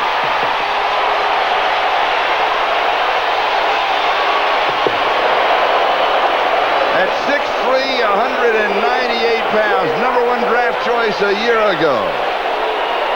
42 yards. And the coverage is there. Warren Moon puts the ball under. He underthrows the football, actually, but you can't ask for much more from Darryl Smith, number 25. But the presence of mind, that's... Wait a minute, Charlie. We got taking a look at that guy, huh? Oh, yeah. First catch this year. He had 7 last year. First game he's played in this year. And they're not going to take a look at it upstairs. No. No need to. And he come right back with Rozier. 5-yard line. But what great concentration by Haywood Jeffries. Oh, yeah. When you're going down, a defensive back runs into you. Still, he had the presence to scoop it with his left hand. Hurt his ankle in preseason. He's been on injured reserve all year. You're activated the next to last game of the season. That gives you a lot of confidence, by the way. They activate you. Because it gives you a lot of butterflies. They could easily leave you away on the injured reserve, injured all year. However, they have enough confidence in him. They still believe he can be a good player in this league. Some have said, hey, give up on Haywood Jeffries, but the Oilers don't believe that. They like him. 2nd and 2 at the 5-yard line. You got to figure Rozier, because he has scored 2 touchdowns. He's going to lose some yardage here. They'll mark it back to the 13th. He'll lose 8. And every coach in America is saying, please put the football away, Mike. Yeah. He's got the football out in front of him the whole time. He's fumbled once today. He's got to tuck that ball away. That's what a coach will tell you, but Rozier does it continually, and he gets away with it most of the time. 3rd down, and so we expect Warren Moon to throw here. Particularly with Rozier and Highsmith both going to the far sideline, kind of gives it away. Moon does not throw that much to his backs or to his tight end. He always throws to his wide receiver. Almost exclusively. Here would you watch Haywood Jeffries.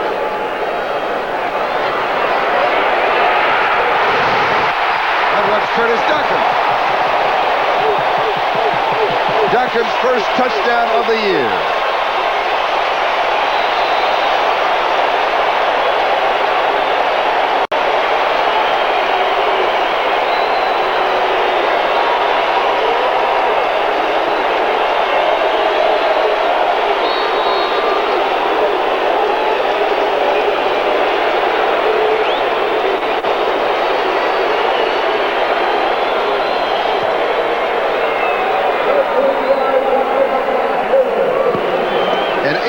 Drive in 7 plays.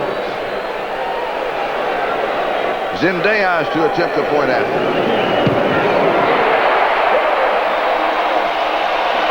Houston 21, Cincinnati 3. A week ago, Moon ran this play, the option play. That's what they fake here for a touchdown against the Steelers. Now he pulls it back up. He gets the defensive back Billups to react up to the line of scrimmage. Leaves Duncan open for the touchdown. Nice play. Nice call by Jerry Glanville and June Jones and his staff.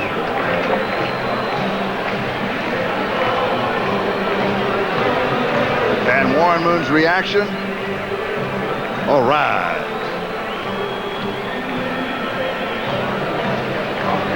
And the smile tells it all. Sitting there with Brent Peace, Warren Peace, patch up on the sideline discussing things.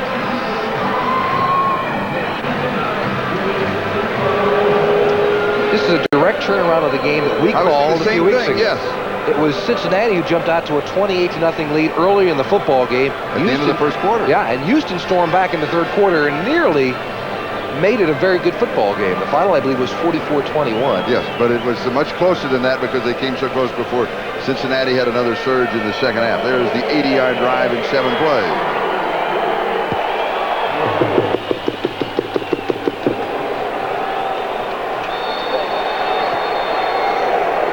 Zendejas will be kicking off. 2:58 Time remaining, second quarter. In a 21-3 ball game. And again, Zendejas kickoff going into the end zone where it will be down. We'll bring it out to the 20-yard line. We've got a flag.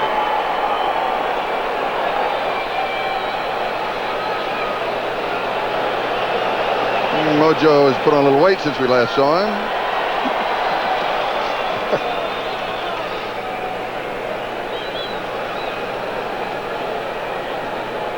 And the officials holding their conference. With Crazy George, Mojo, Jerry Glanville on the same field, I don't know if I'd call this house pain. House of comedy on occasion. Yeah. Penalty against the Bengals, and let's check the 10-minute ticker. Detroit, Chicago tied at 3 at the half. Green Bay leading Minnesota. That upset is still working. Buffalo by 10 over the Raiders. Giants in front of Kansas City. Dallas leading Washington. Still no score Tampa Bay, New England. Halftime there. Holding number 32 on a receiving team. First down. After the touchback.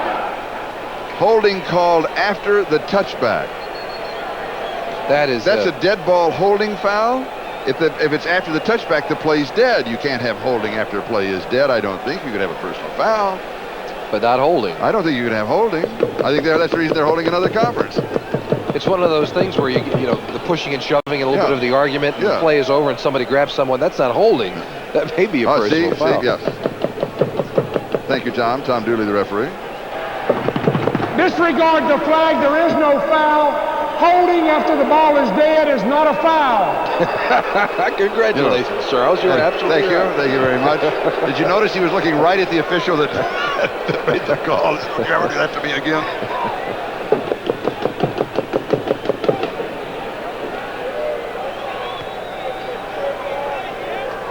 I think even Jerry Glanville has to agree with that. He didn't show much emotion with it.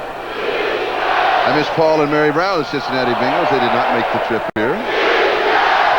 Paul was going to show me his version of the Icky shuffle. Icky may not be able to shuffle if Cincinnati doesn't get that offense moving.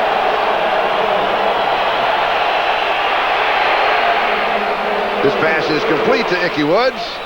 And he is across the 30, and we'll have the first down. Because in this situation, when it's after a touchback, the ball is placed at the 20-yard line. You do not even check the change. If it just touches the chalk mark at the 30, it's the automatic first down. Robert Lyles and Keith Bostic on the tackle. And Houston has done their job in this first half. Sison's only been able to put up the ball 11 times, 4 completions. And that's what Houston has wanted to do. Run the football as much as possible to keep the #1 rated quarterback off the field. And that is only the 3rd first down in the first half for Cincinnati. Brooks in motion. Good coverage downfield. Esiason is down and a flag is down. Childress will get the sack if it stands, and it should. Normally the flag is holding against the offense when it's thrown here, particularly when the quarterback has been waiting that long. Excellent coverage downfield with the secondary. Well, Esiason's only sending 3 people down into the pattern. On occasion, they've used 2 tight ends in the backfield to try to protect Boomer Esiason. Illegal use of hands. Number 78 on the offense. The penalty is declined. It's second down. That goes against Anthony Munoz, number 78, declined by Houston. But that's a good news, bad news situation. Good news in that you protect your quarterback better with 2 tight ends. Bad news is you only put 3 receivers into the pattern. Second down and 22 as we come to the 2-minute warning. We have a timeout. We'll be back. Be there. Jerry Glanville, look at this. The Bengals have been held to 34 yards by his defense. They were down all week long. We talked about that at the opening. Bothering some of the Houston players even into Thursday. They're ready to play today. This is the screen. Holman, the tight end, is out of bounds. Steve Brown was chasing him. Sam Weiss pulls out all the stops. Tight end screen this time around to Holman. Take a look at Holman, number 82. See him in there? He fakes the block.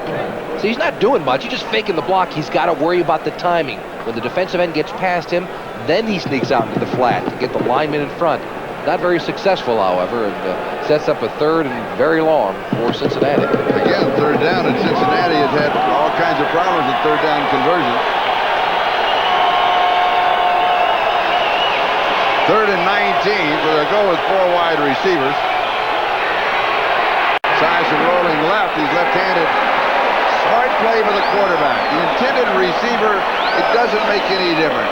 He was throwing it at the feet of the closest receiver, whoever it might be. He was avoiding a loss. The sack was imminent. And you hope the receiver is smart enough not to catch the football, because I've seen receivers dive for it under those circumstances. Troy Walters, number 63, trying to get out to get some help for Esiason. But Charlie, you're right. He got rid of it simply to avoid the sack and at the feet of a receiver. So he does. WCMH TV4 Columbus. Sean Jones putting the pressure on. And Curtis Duncan takes the ball at the 40-yard line. He may have a yard on the return. Leo Barker down very quickly. And is there a flag down? Yes, back at the 32-yard line. A 39-yard kick, a 1-yard return if it stands.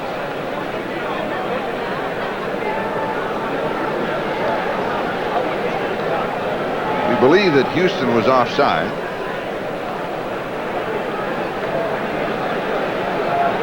So rather than 4th and 19, it'd be 4th and 14. They want to kick again. Yeah, I would. 2-yard line's pretty good field. I would kick again if I were the Bengals. Plus, you take a few more seconds. Offsides, 56 defense, penalty is declined, first down. Yeah, I don't The agree. threat. Oh, the threat of the block. Threat of the block punt. Yep. The threat of the block punt causes this decision. That's right. If it wasn't the Houston Oilers team that's blocked 5 punts this year, they would have taken the penalty and kicked again. A chance for you to update yourself on all of the other early games. Of course, at halftime, NFL Live will give you all the details behind these numbers. Houston from their own 42-yard line, first down. Houston cuts back with 4 wide receivers. Kick out of bounds. First down at the 47-yard line of Cincinnati. Eric Thomas was chasing him. Play being signaled in from the sideline. 1 minute, 36 seconds. That is the time remaining in the first half. Oilers lead it 21-3, and if you want to play a short field, you only need about another 25 yards to go with a field goal attempt. And they've got all their timeouts remaining so they can use the entire field. They don't have to worry about just going to the sideline with the pass. Moon from the shotgun.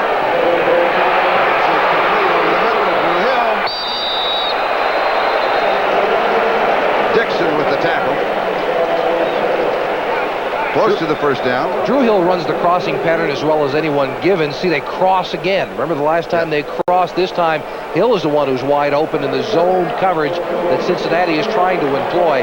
He's also a very dangerous runner after he touches the football. He's got 4 catches for 50 yards in the first half. First down, Houston. Moon, all the time in the world. And then it is incomplete. He was just trying to shovel it off to Rozier. Was Rozier hiding there as a blocker? Well, he was staying in to help on the defensive end or the linebacker who might come. But that's one of the situations we talked about earlier. Rozier he caught that football. He got to throw it at his feet. You know, getting down toward the end of the half, you don't want to throw it to a running back right at the line of scrimmage or a couple of yards behind. 57 seconds left. Alonzo Highsmith now has come in to block for Warren Moon. Cincinnati will show a 4-man front. And Houston will go with 4 wide receivers. Second down and 10. A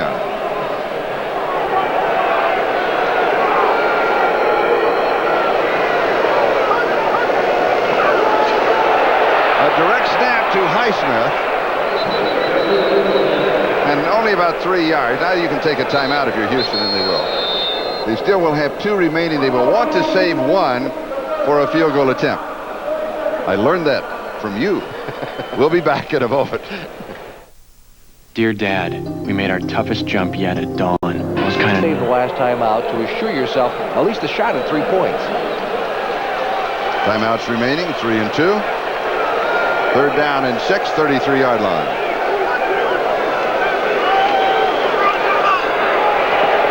It's down, 20-yard line. 13 yards to Drew Hill.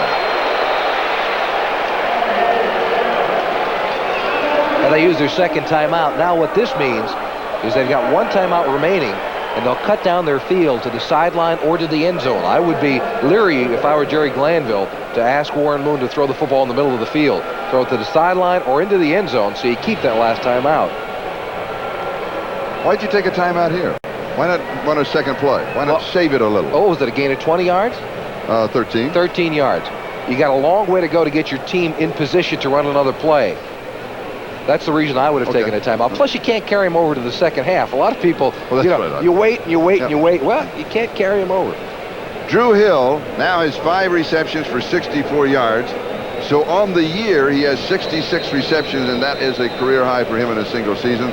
Moon now has drawn a hot hand, 11 of 18 after a slow start, 165 yards, 1 touchdown, 1 interception. But the big numbers are 21-3. The other ones that count. That's right. Lou Holtz of Notre Dame, you'll be on the Fiesta Bowl, had a great line. Somebody said the other team out first down. And said, well, if they want to play for first downs, we can play that game too. Just tell us. Here's Moon.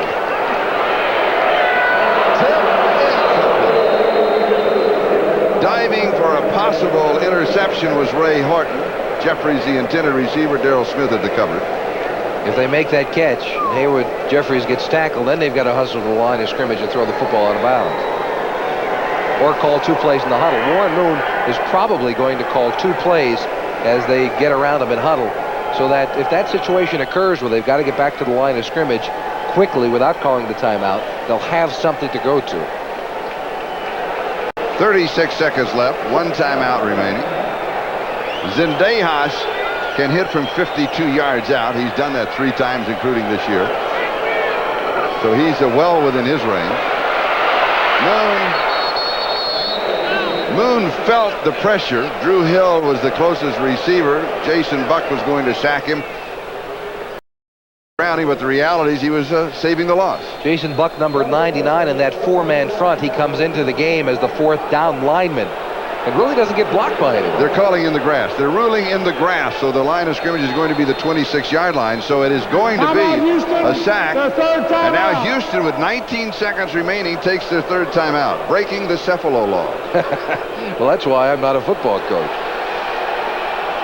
Well, I'm surprised at that. Yeah, I am too. Now, with time running down, they're going to have to be very careful to throw the ball to the sideline or into the end zone so that someone doesn't get caught in the middle of the field. Now it is 3rd down. 19 seconds left. You throw one, that's right. Well, you throw the 1 pass in the end zone. If it's a complete touchdown, if it's not, then the field goal, they're ready to come right on. Well, Houston, that's the other thing they should be doing is gathering, which Jerry Glanville is. He's saying, get the field goal team right here, stand on the sideline, and as soon as I give the signal, you sprint in and get ready. Get set up to kick this thing. Because if he gets caught in the middle of the field, it's going to be a real rush to get this thing off. I still think that I would have just signaled in an end zone pass and then called the timeout.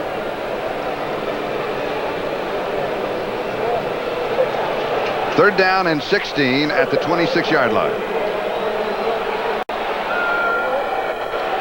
Moon's under center. Maybe he's more comfortable there than in the shotgun. End zone, incomplete. Hill, the closest receiver, intended receiver. Ray Horton had the coverage, and the field goal team is coming out. And this is a situation where the 45-second clock does help the Houston Oilers and or the kicking team, because they still have 25 seconds to get this off now. This would be from the 33, an attempt of 43 yards and pieces to hold, the backup quarterback. A fake? I think that may have been the signal we saw Sam Weish putting on his head. Be careful, because they may fake it. And that's his signal to his defense. 43 yards.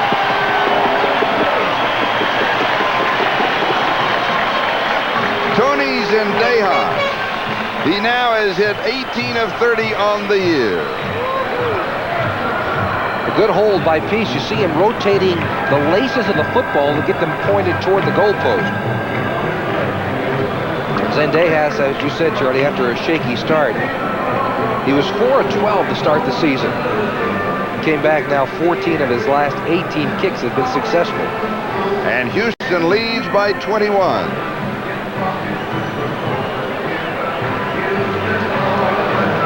Detroit and Chicago, they're already in the third quarter, and they are tied at 3.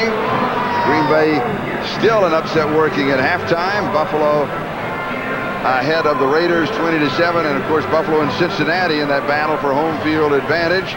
The Giants in front of Kansas City in the third. Dallas ahead of Washington at the half. And in the third quarter, Tampa Bay at New England. Still no score. And here as we creep our way toward the halftime ceremonies, we have 9 seconds left in the first half. It is Houston 24 and Cincinnati 3. This is nearly a direct turnaround from that first football game between these two teams. And as we mentioned, Houston made it quite a game the last time around, at least in the third quarter. Now it's Sam Weich's turn to try to do the same. Hillary picks up the kickoff. And he is stopped at around the 26-yard line. And a flag is down. Spencer Tillman making the tackle.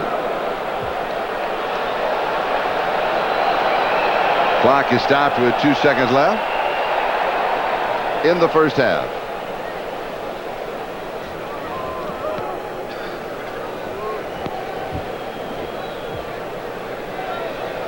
Bernie Cooker, number 86, is the field judge. Number 6 is Tom Dooley, the referee. Personal foul against the Houston Oilers. Unnecessary roughness, personal foul, 53 on the kicking team. First down. That's Eugene Seal. This might not look like it means much. However, I think Esiason now can throw the football. He may be able to get it into the end zone.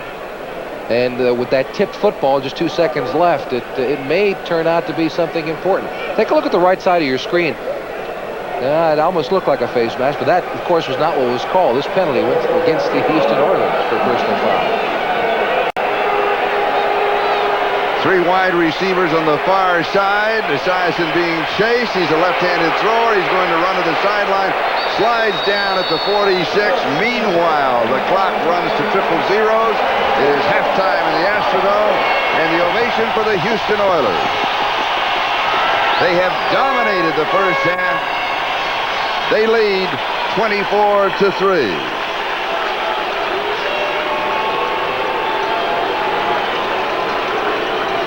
NFL Live halftime activities will continue in a moment, and we'll be right back after these messages from your local station, the King of Beers.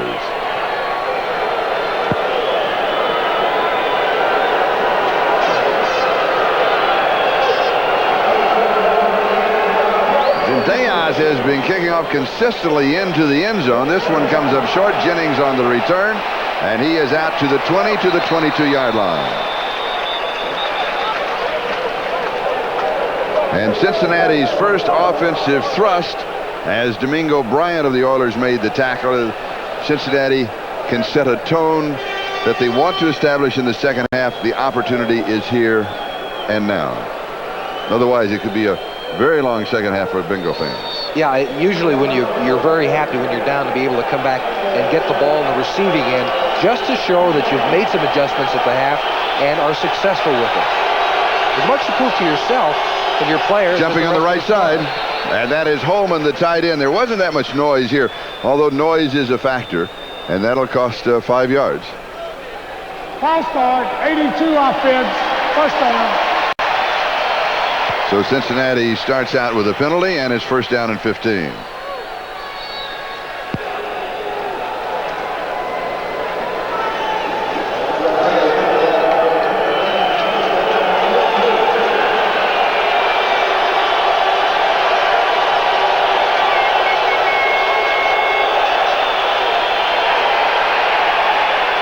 Esiason wobbly and high, not throwing with great authority opening the second half. It'll be second and 15.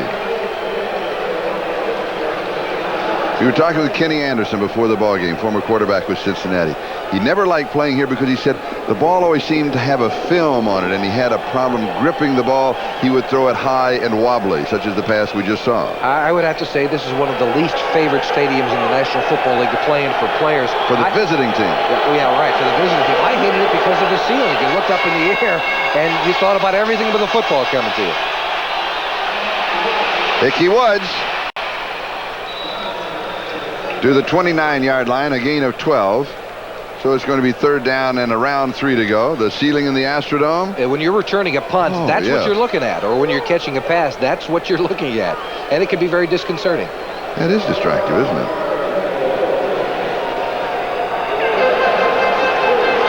Third down and 3. Of course, indoors, as you saw, a flat field. There's no crowd.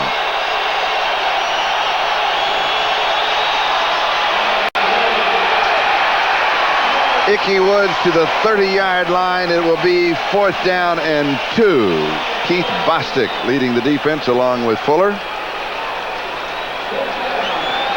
Go for it.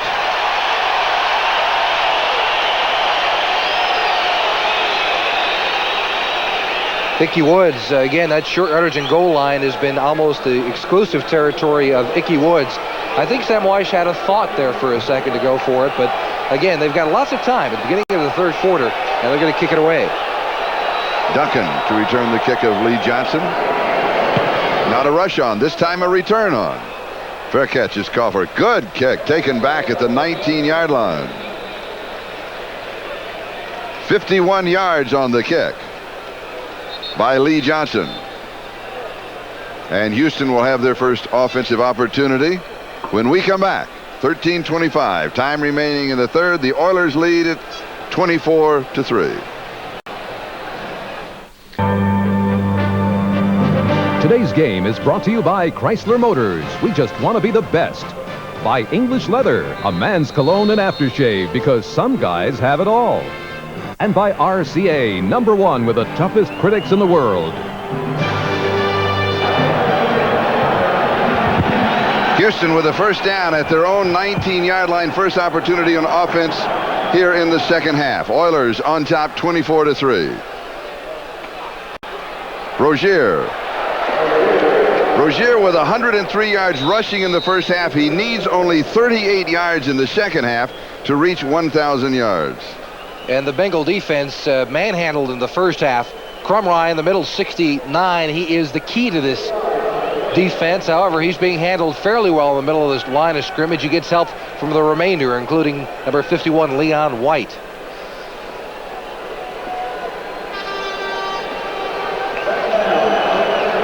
Second down and 6. Rozier, the remaining back. 4 wide receivers. Gibbons in motion. A busted play. Moon went the wrong way. Someone went the wrong way. It might have been Mike Rozier. Either one. Rozier was looking around saying, "Oh my God, sorry, guy." And Moon is always saying, "Where are you? Where are you? You were supposed to be over here." The great Carl Lewis has joined us in the booth. We'll get a camera around here on him in just a moment and a chance to say hello. He's living here in Houston and enjoying the game to this point. As soon as we can crack a hand mic and get organized here for a moment, we'll work this in. Yes. Great. Do you like the first half? I love it. We're definitely a Houston Oilers fan, so it was a great time for us. All right, we'll pick up the next play.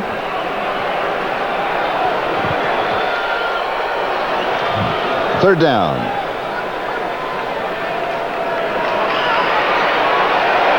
Drew Hill, and he's overthrown. It'll be 4th down. You a big football fan? Huge football fan. Every chance I get, I come to one of the games, and I'm behind my Oilers 100%. What happened to him last Sunday night against the Steelers?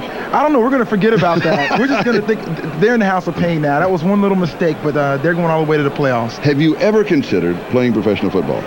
Not really. You know, I was drafted 4 years ago by the Cowboys, but I haven't really considered it. I mean, hey, I can run one straight line and get off the field without being touched and make good money, so that's okay. All right, great. Thanks for coming by, Carl. Great to see you. All right.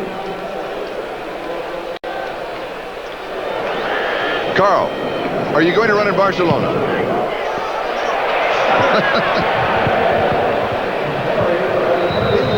Let the record show that when I asked Carl Lewis if he was going to be running in Barcelona in the Olympics 4 years from now, he had a startled look on his face. See you, Carl. We have flags down on the field. It was nice of him to drop by. Yeah, it certainly was. Disregard the flag. There is no foul. TV timeout. Oh.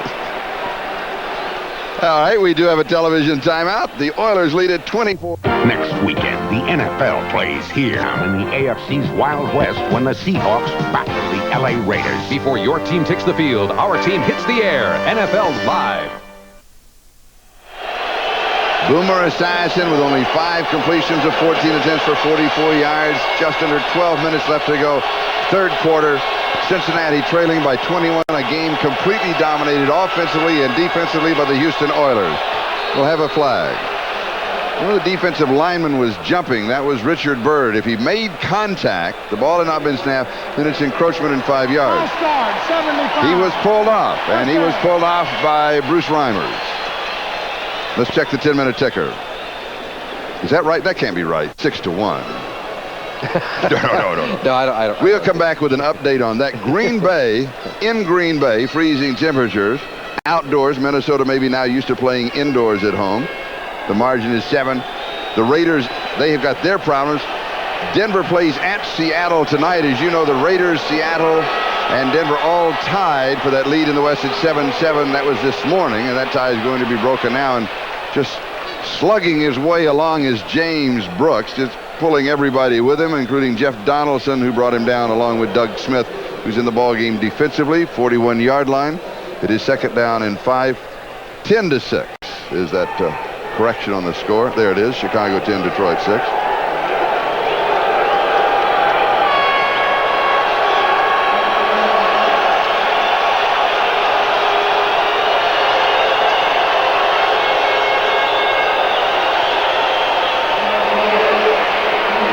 Brooks to the 44, gain of 3.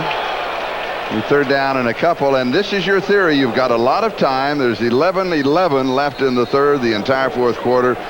To give Esiason the opportunity to throw, you've got to establish the run. I think so, and when you consider what this Bengal offense has done over the past 14 weeks, number 1 in the NFL in offense and the top-rated offensive rushing team in the AFC.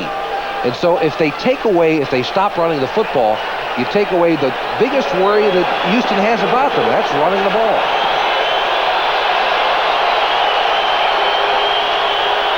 Short yardage, do you go to Ickey Woods?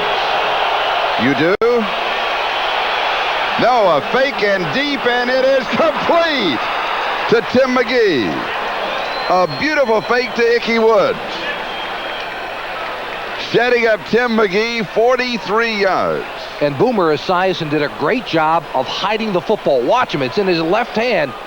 Puts it behind his hip. That's that old thing they used to do about 40, 50 years ago, but he does it extremely well. Why did you look at me? Why did you look at me when you said 40 or 50 years ago? And then he's got man-to-man coverage. McGee against Patrick Allen, number 29. Allen gave him the inside of the field. That's a shocking thing for a quarterback to do. Usually in those situations, let him go outside, but don't give him the middle of the field to run to when it's man-to-man. And Bob Levy, our crack camera crew, had that one covered. Notice the turn away. That's echo. He's changing the play. It's echoing down.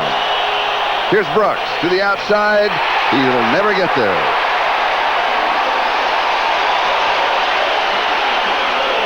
Keith Bostic makes the play. Bostic has been one of the big reasons why Houston has shut down Cincinnati's running game for most of the day. He's filling very quickly from his safety spot. Sam Weiss may want to take advantage of that by doing a little bit more play action, trying to force Bostic up into the backfield, pulling it away and throwing it downfield. It is 2nd and 13 at the 17-yard line. For Cincinnati, this is the most important series in the game. They've got to cash in here. They need 7 to get back in it. Riggs, the motion man, all the time in the world. Now the scramble, looking to throw. Running's not going to help. Coverage, incomplete. Collinsworth in the corner of the end zone. Patrick Allen stayed with him all the way. 3rd down and 13. Watch Collinsworth. I told you earlier in the game, you know, they used to tell you, all right, you're on the street when you're a kid. Go down to the blue Chevy, turn around, I'll hit you. That's what's going on here. Just find a spot and get open in between the poles. And Collinsworth, with his great height, nearly catches that football and stays in. Very few receivers would make it that close. And Patrick Allen with good recovery, staying with him. 3rd down, 13.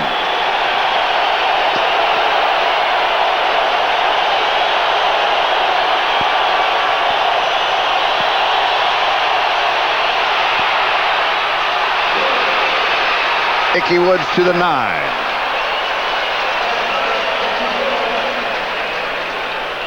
Al Smith with the tackle, along with John Grimsley, and Sean Jones was going right after Boomer Esiason. Yeah, number 96, Sean Jones, just trying to go with the bull rush,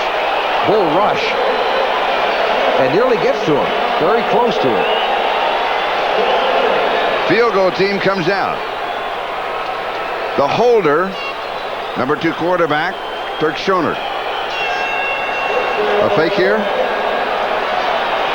No, I don't think so, Charlie. I think you kick it through and get the points up on the board. They need them. 27-yard attempt. It is good. And the score is now 24-6. Flags are down.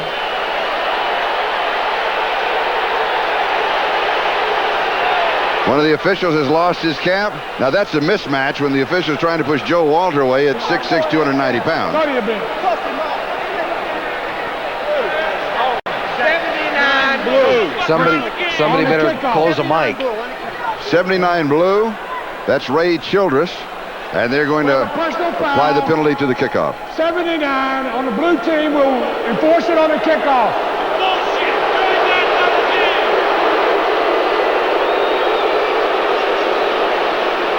We'll be back with a kickoff to his total. Well, you know what he's doing, Charlie? He's getting the football deep in the backfield and then choosing his hole. He's got tremendous vision. He also has a wonderful offensive line in front of him.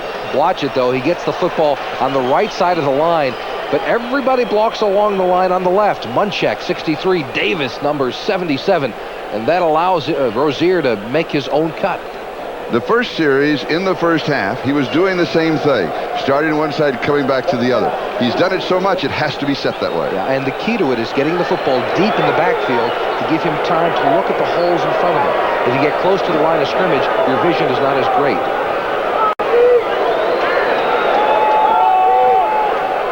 This is Pinkett. And he is stopped first by Jim Scow. So it'll be 3rd down and 2. Charlie, Cincinnati has gone to a 4-man front. The reason being they're trying to shut down the running attack. That's the way they're going to try and do it. Alonzo Highsmith checks in. Offensive set. So you look for Warren Moon to throw. Not necessarily. I think Houston would be content to try and run this football the way they've been so successful with it. I think they've got 3 wide receivers on the near side and 1 on the far. Well, it looks like they're gonna, but I wouldn't be surprised if they ran it. Now I would. Gibbons. To the 36-yard line. Phillips with the tackle. 21 yards. First down, converting on 3rd down and 2. Ernest saves Christmas. Take a look at it. You're right, Charlie. It was pass all the way and actually man-to-man coverage with Givens getting open on the corner. It was Billups, number 24, trying to get over and cover Givens. But Givens has got tremendous quickness and speed from point to point. Lateral movement. He's got tremendous speed in that sense. First down at the Cincinnati 36. Oilers on top, 24-6. And here's Pinkett. To the 32-yard line. It'll be 2nd down and 6, a gain of 4. Crumry making the tackle.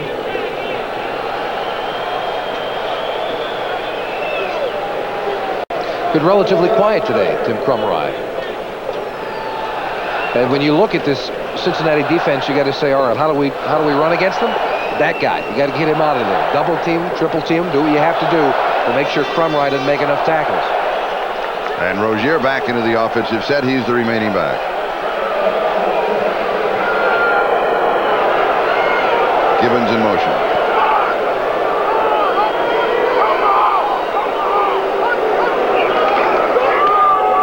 Rozier with the draw, jumps to the outside. Gain of 3, 3rd down and 3. David Fulcher, good reaction. He makes the tackle. Well, that's what they need to do. They went again to the 4-man front to try and take care of every gap in between each Houston Oiler offensive player. And then it's up to the safety, David Fulcher, to get up and make the play at the line of scrimmage. They're going to mark it for 4 to the 28. So it's 3rd down and 2. Leading 24 to 6. You're almost in 4-down situation. When you go with the field goal attempt here, you're controlling the ball, you being Houston. Gibbons in motion.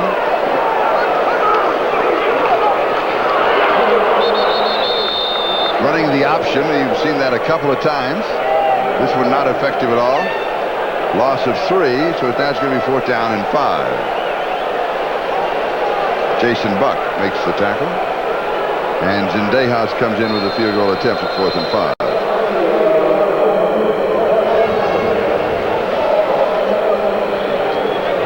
One for 1 in the ball game. He's hit from 43 yards away.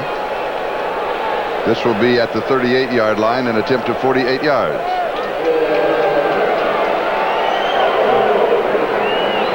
This is within his range.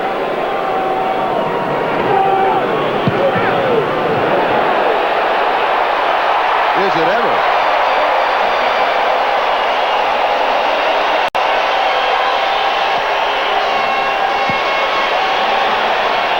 Houston 27, Cincinnati 6.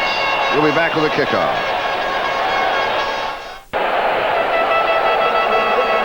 Jennings from the goal line looked down, saw the goal line, and knew that he had to return, and he'll come out to the 19, maybe the 20.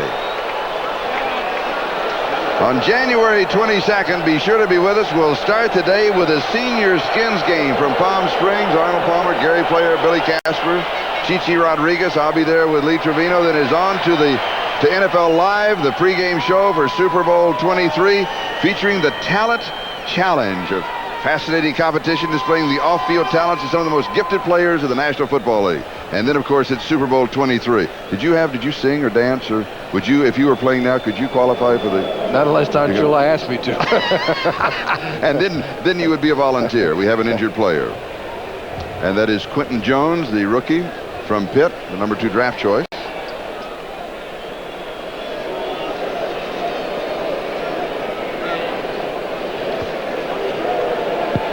Clock is stopped. 2:32. Sellout crowd. Earliest sellout they have had this year. This is sold out Monday afternoon and our very early Tuesday morning. A check of the ticker of other games. Chicago leading Detroit by 4, 10-6. Green Bay, Minnesota in Green Bay. And again, all the other games, it's sub-freezing temperatures with the exception, of course, the game here. Buffalo still in front of the Raiders. The margin there is 20. Giants, Kansas City, that's getting a little closer. Dallas, Washington now tied at 17-17. And New England continues to lead Tampa Bay by a score of 7-0. And the way that things are 2:32 left in the third quarter, down by 21 points. They begin that fourth quarter. They got to throw it up all the time. I think you got to start throwing it up now. Can you wait till the fourth? Can you wait another 2.5 minutes? For the size, and you can.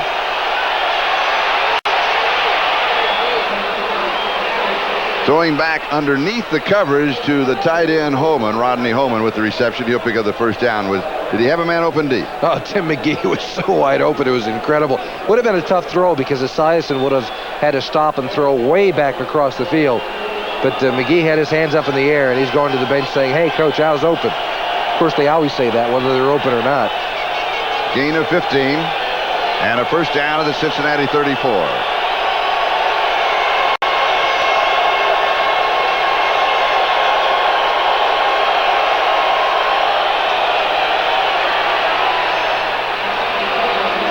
Pass is complete, a fumble.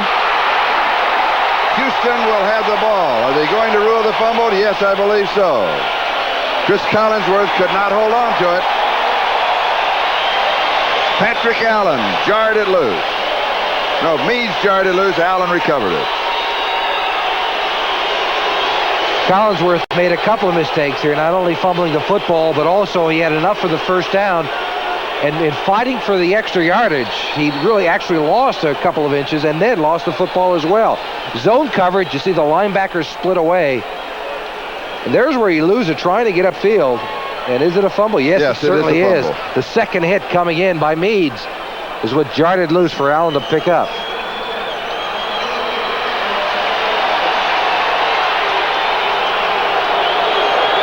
Houston at the Cincinnati 39-yard line, first down. Moon wants to cash in. Diving reception by Duncan at the 2-yard line.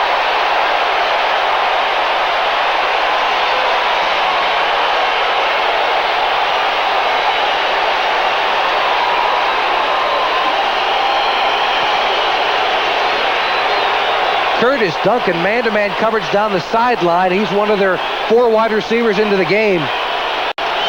Winning on the court. What a tremendous catch.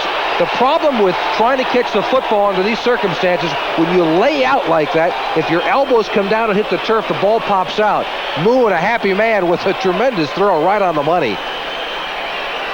But as a receiver lays out and tries to catch the football like that, if the elbows hit first, the ball pops out. And Duncan, although he's not have a great deal of experience in this offense, had the presence of mind to pull it in, and a disconsolate Chris Collinsworth. For Curtis Duncan, that's a highlight film reception. We have a timeout. Warren Moon going to the sideline with 51 seconds left in this period. Today's telecast presented by authority of the National Football League, intended for the private use of our audience. Any rebroadcast or other use of this telecast without the express written consent of the Houston Oilers and the National Football League is prohibited. This game the property of the National Football League, the Houston Oilers, the Cincinnati Bengals, all rights reserved. Why the timeout? You're up 27-6. Of course, then you don't need to, perhaps you don't need to save your timeout. Well, you're right. Also, people save timeouts, and in key situations like this, if Houston cashes in here, this football game is just about over. Maybe just about over right now. But this is an important time to call a timeout. Go over and say, let's make sure what we want to get done. Saving it for the last couple of minutes when you're up by 21 points doesn't make a lot of sense. Use them when you need them.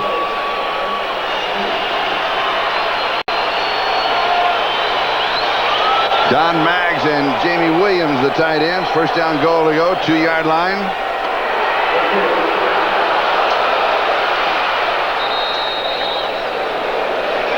Rozier, who has scored 2 touchdowns, bumped back outside. Jason Buck and Leon White for the defense. He'll lose a yard to the 3. It's going to be second down goal to go. Now they can let the clock run all the way down to the end of the quarter. Rozier, Highsmith, and Tillman, the 3 running backs, are in the ball game, and I think that's what the Oilers are going to do. Just go ahead and let those seconds tick away, and we'll try it at the other end of the field.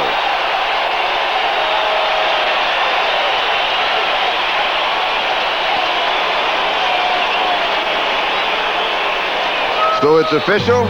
After 3, Houston leads it 27-6. We'll be back to the Astrodome in just a moment, right after these messages from your local station. Celebration has started. Rozier has rushed for 118 yards. He has scored 2 touchdowns. Second down goal to go at the 3. Here's Rozier. He can make it. And he does.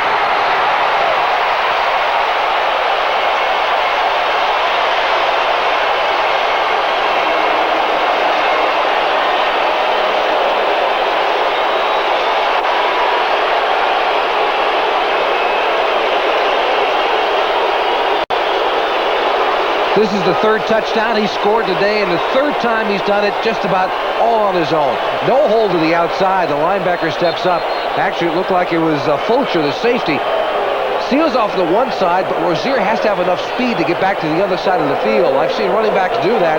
Only the ones with a great speed, and he can afford to leave that football hanging out like that because there was nobody around him.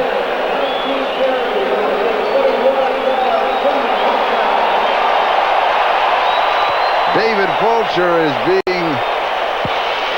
he's a little stunned. He's being helped off the field. There he is. 39 yards on the drive in 3 plays. Collinsworth fumble that was recovered by Patrick Allen is what started it all. 14:52. Time remaining in the ball game. Rozier 121 yards, 20 more yards, and he will reach 1,000 yards in this season. And he's calling home. So, Mom, are you watching? I've got the ball. And of course, Collinsworth disappointed. It's been a long, difficult year for Chris. He's been bothered by injuries. And the extra point is good. Houston 34, Cincinnati 6. We'll be back with the kickoff in just a moment. Fourth quarter. We call that a fourth quarter graphic. Here's Jennings from the 1-yard line. And he's going to be pulled down around the 17-yard line. Let's see what's going on around the National Football League in the other ballgame. Detroit now in front of Chicago. 12-10, fourth quarter. Green Bay, Minnesota 16-6. Raiders have scored again. It's 27-14. Buffalo leading that one. New England now at the bottom of the screen. As Titus get the other one's Giants leading Kansas City. Dallas, Washington tied, and Tampa Bay, New England tied at 7 in the cold of New England. Here it is, Houston 34, Cincinnati 6. Here's Brooks to the right side. Out to the 25-yard line. Statistics through the first 3 quarters here. And there isn't a great deal of change from what we saw at the half, Charlie. The time of possession still strongly on the side of the Oilers. Total yards, the Oilers still dominating that greatly. This has been a game that has not changed much through the first 3 quarters. Cincinnati simply off their game today. Second down, short yardage. Ickey Woods breaks the tackle. And he moves to the 39-yard line. He'll pick up the first down, a gain of 14 yards. Patrick Allen down.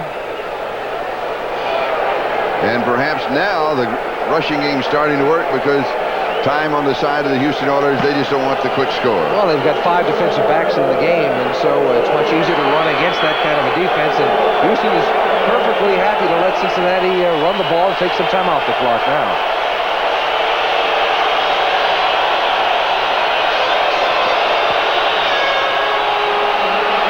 Here is Brooks.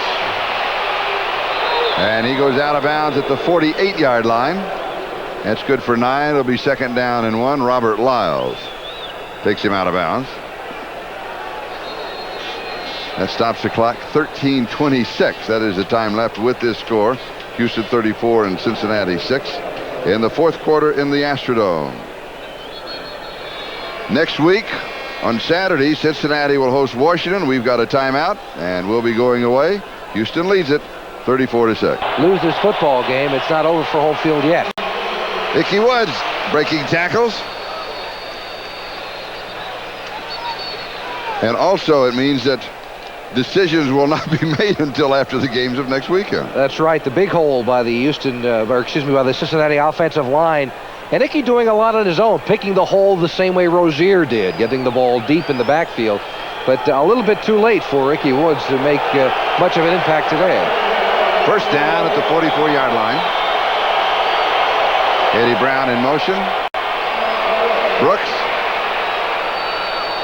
to the 39-yard line, gain of 5. It'll be second down and 5. The games remaining that we were talking about, let's take a look at them on the visual. Washington at Cincinnati. Redskins lead the series.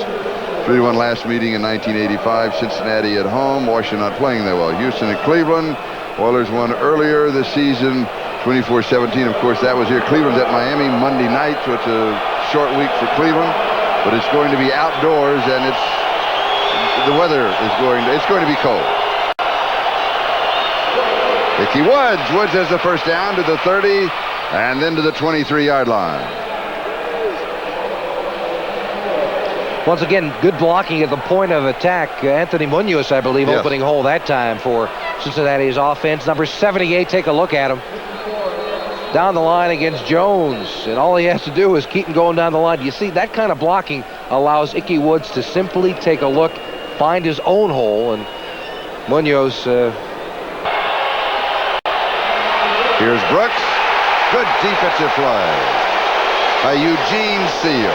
And I'm a bit surprised. Cincinnati have been moving the football down the field. However, they've not thrown the ball, and the clock continues to wind down. Now 11 minutes and 20 seconds left in this contest. And the 10-minute ticker. There's that final that was just given us. Chicago by 1 over Detroit with 4 seconds left. And the hurry-up offense, the attack mode of the Bengals. This is their personality. And they've been taken out of their personality by great play of the Oilers. Intercepted. Eugene Seal. And Esiason pulls him down.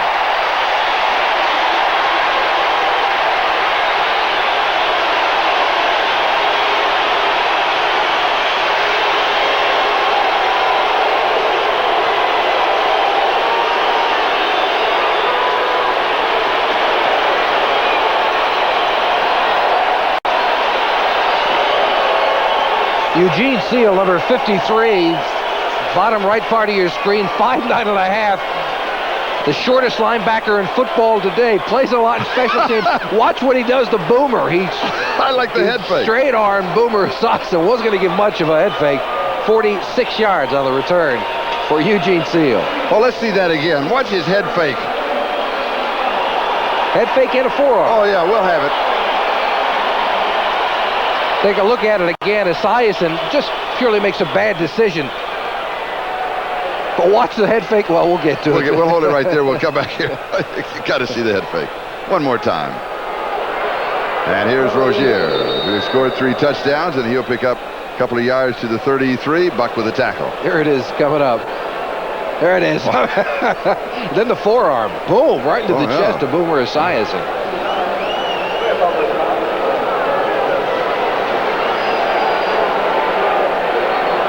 Rozier, now here's Esiason. This is a pretty good bring down by Esiason. It is. He's wearing that flak jacket, as you can tell. And he wanted the tackle, yeah. He did. 2nd and 8.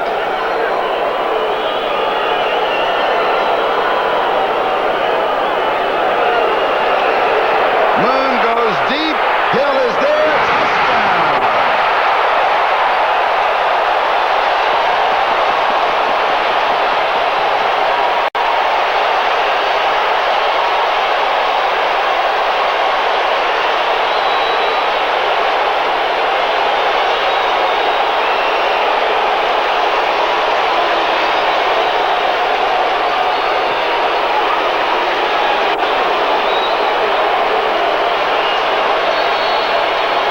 Warren Moon actually throws this to the wrong side of Drew Hill. Hill makes a tremendous adjustment. He's turned one way, then turns back to the other side, and still has the wherewithal to make the catch and stay into the corner of the end zone. He's now got 10 touchdowns on the season, and that is a career best for Drew Hill. And add one more point for the Oilers. 41-6. 35 yards on the drive, 2 plays. Eugene Seal set it up with the interception and the return.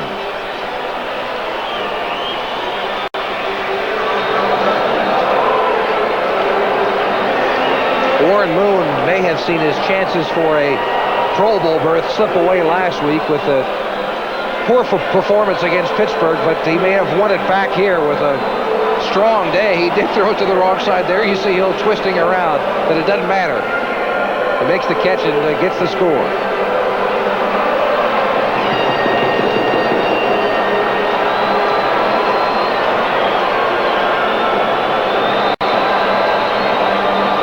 You got to wonder about the psychological effect by being beaten this badly by the Bengals. They still have the shot to get home field advantage throughout the playoffs despite this loss.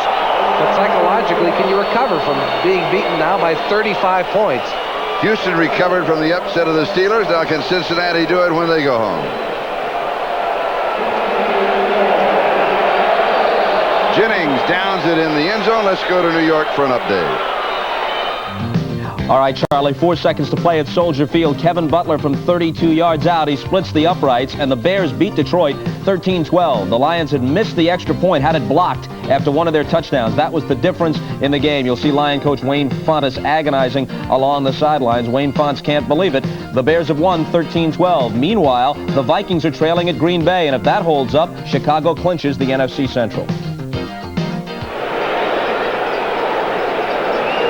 And so, like any ordinary next to last NFL Sunday, some clinch and some won't.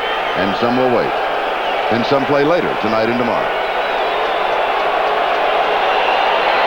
Esiason, who is a left-handed quarterback, rolls right and then gives his head for the sideline. He'll go out at the 27-yard line. It's going to be 2nd down and 3 as he scrambles for 7. Giants now big in the 4th quarter over Kansas City. Dallas, Washington still tied. Tampa Bay and New England in overtime in freezing weather. You don't want to be in overtime in freezing weather. Tampa Bay last week beating Buffalo, playoff team on their home turf. You saw them. How good are they? Not very good. Tampa Bay Bucks are not a very good football team right now, but Ray Perkins is doing it with a lot of young people. And by beating a playoff team last week and possibly a team that is a playoff contender in New England today, he's got them going in the right direction. Brooks is going to lose a yard. Al Smith brings him down at the 26, so it'll be 3rd down and 4. I don't understand this offense. I think down 41-6, you just got to come out throwing. Yeah, I mean, there's nothing to be gained by running the football in this situation. And I think if I were Sam Weiss, I'd be concerned about the psychology of it. Losing by this big a score. They come back and score a touchdown or two in the last 9 minutes, and at least you get a better feeling walking off the field.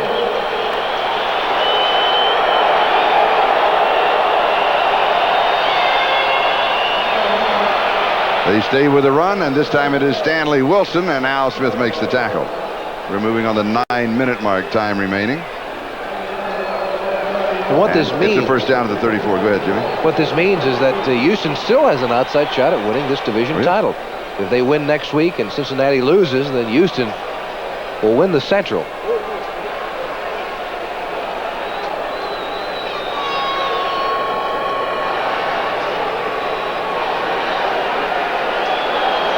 Yes, that is Crazy George. I think he was a former announcer.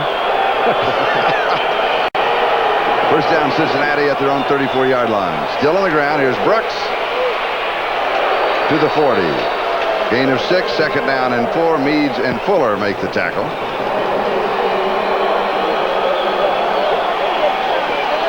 That's the other concern. Brooks being asked to come out of the football game limping just slightly, but another concern is injury at this stage of a game. When you're down or up by this big of a score, you want to be able to have everyone back for next week's all-important games. So Stanford Jennings is now the running back for James Brooks.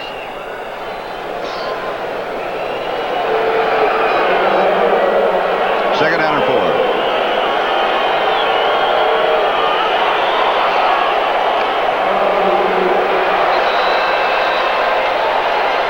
Wilson stopped by Fuller. Gain of a yard. It's going to be 3rd down and 3.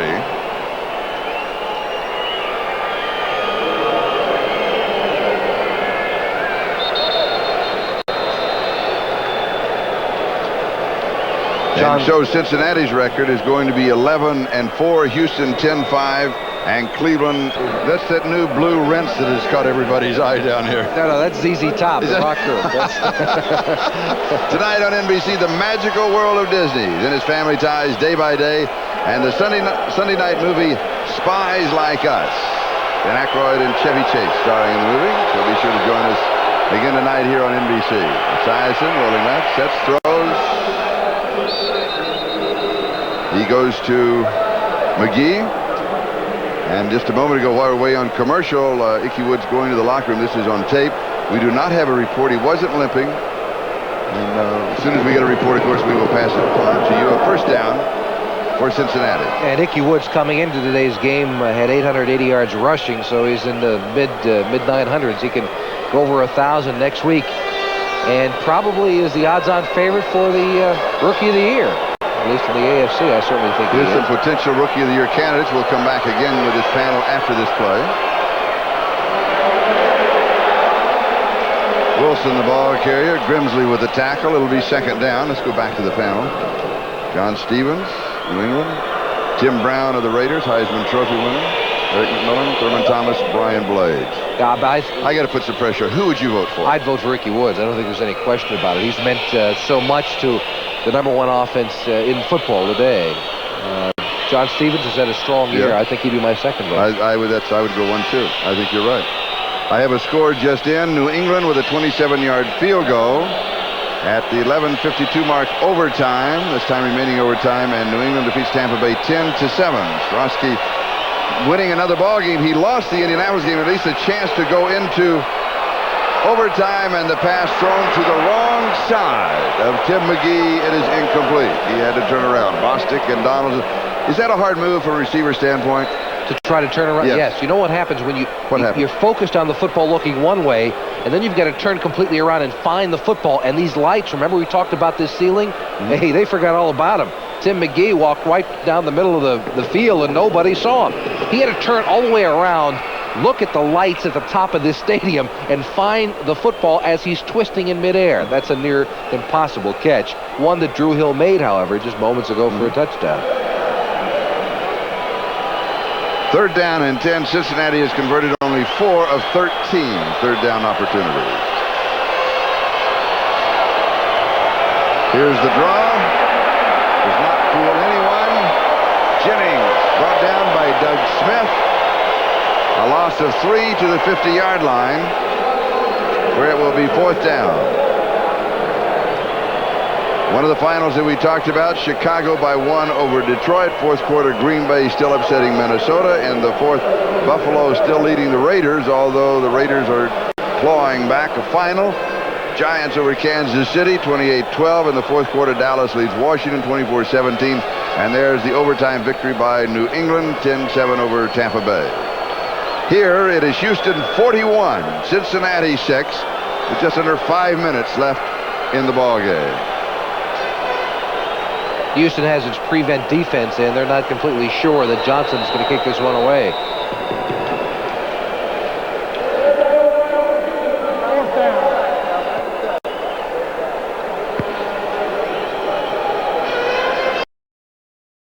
And he takes the delay of game. And they bring the ball back to the 45-yard line.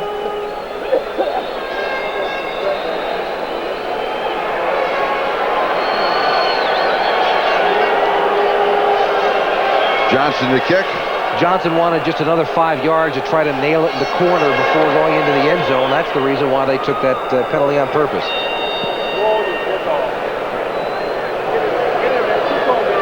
And it works. It's going to go to the 5, the 4, the 3-yard line.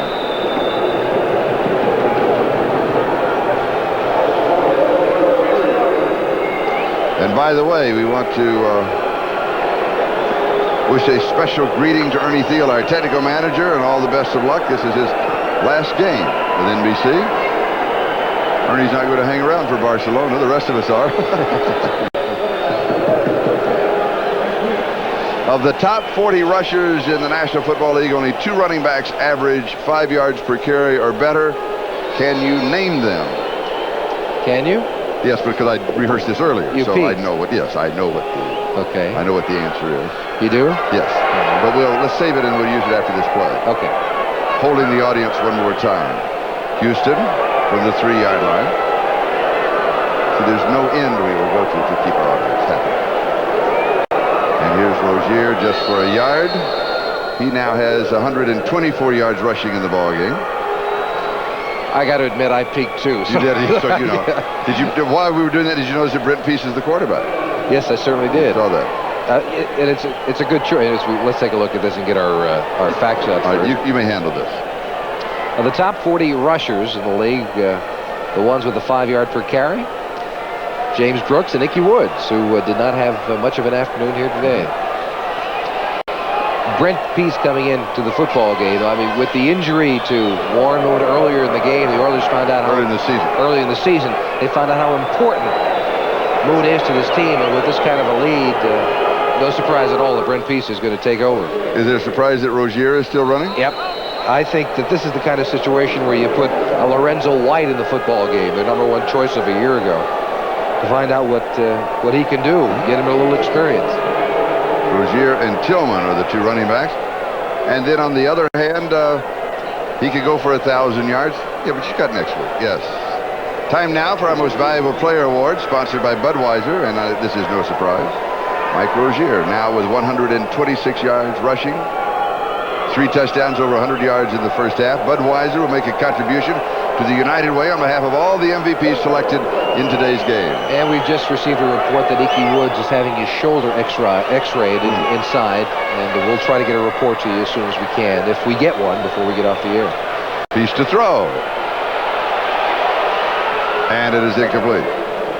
Haywood Jeffries, the intended receiver. So it's going to be 4th down.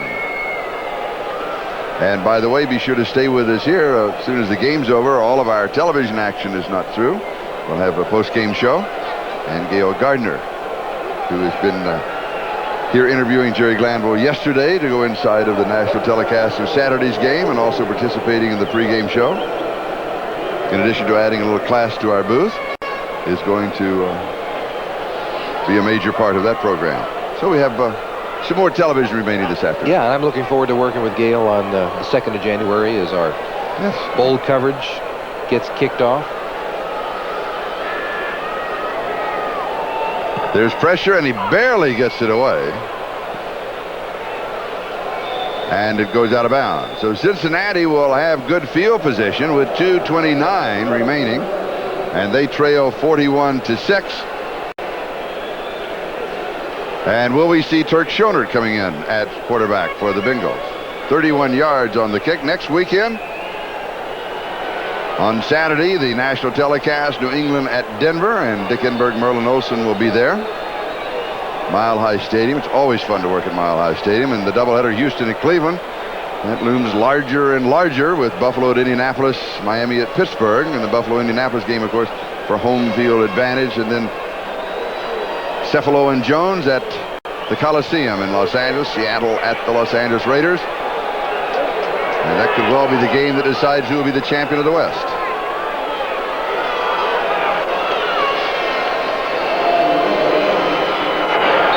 Stanley Wilson as Cincinnati continues to run the ball game. And Ickey is coming back.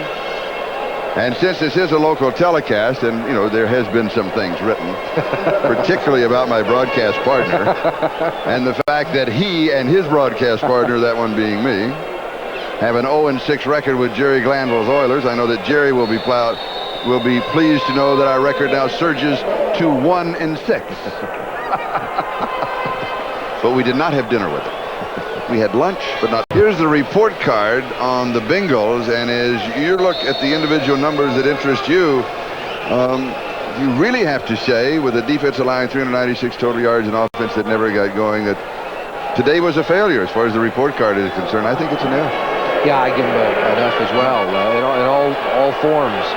Esiason was not effective. The running game, some of those numbers are misleading as Jenkins gets pushed out of bounds. Some of those numbers misleading because Woods got a lot of those yards, 71 on the day in the 4th quarter when Houston was in that prevent defense.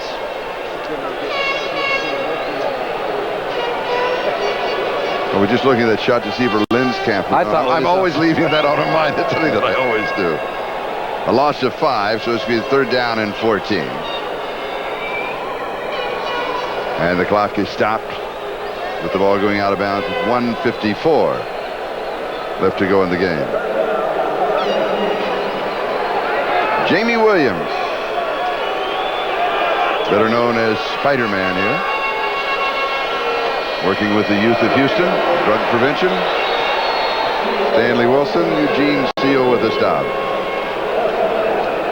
And the other report card, this one for the Houston Oilers. And as you pick out the individual numbers that you like, this one has to be an A. Yeah, it's got to be an A. Moon had an impressive day, 254 yards. And down the bottom is the best part of the deal if you're a Houston Oiler fan. They held the top-ranked offense in the NFL with just 219 total yards. And here it is 4th down.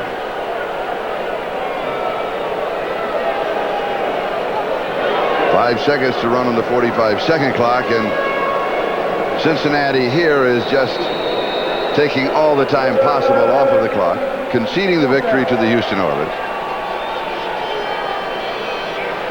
And coaches and players do these things out of habit. You know, with a minute left in the contest, they're worried about kicking the ball out of the corner of the end zone at the 2-yard line to put Houston back in there. And he's saying, hey, guys, I'm only 2 years old, but even I know that if you're down by this many points, it doesn't matter if you start from the 2 or the 20. You're still going to win the football game. Buffalo now has defeated the Raiders. That's the final 37-21. And this ball will be down inside the 5 at the 4-yard line. Clock is stopped on the change of possession, and so the standings, as soon as we finish the game officially here, it will be Cincinnati with a record of 11-5, Houston with a record of 10-5. Cleveland plays at Miami on Monday night, and Cleveland with a 9-5. Of course, they still have the possibility. They cannot win the division, but they can qualify as a wild card. Yes, you have a note? Yeah, and I'm looking for it. Houston can win the division if they, of course, win next week, and if Cincinnati loses. Yes. By virtue I meant Cleveland could not win the division. No, you were correct. Okay. No, but Houston can by virtue of a better record against common opponents versus. That's tiebreaker number what? I'm not sure how it goes down the line. But the first one, of course, that's a great shot. Doug Smith. Doug Smith with the Sun. And he's come back off of a substance abuse program. He's been out for 30 days, and he said, he said, before I was a lot of things, I was Doug Smith. He said, now I am a husband, a father, and a friend. That's a good start, isn't it? Yes. Isn't that a great shot? Bob Levy, our record screen there. His son, I believe his name is Jason, his son. Now that's what it's all about.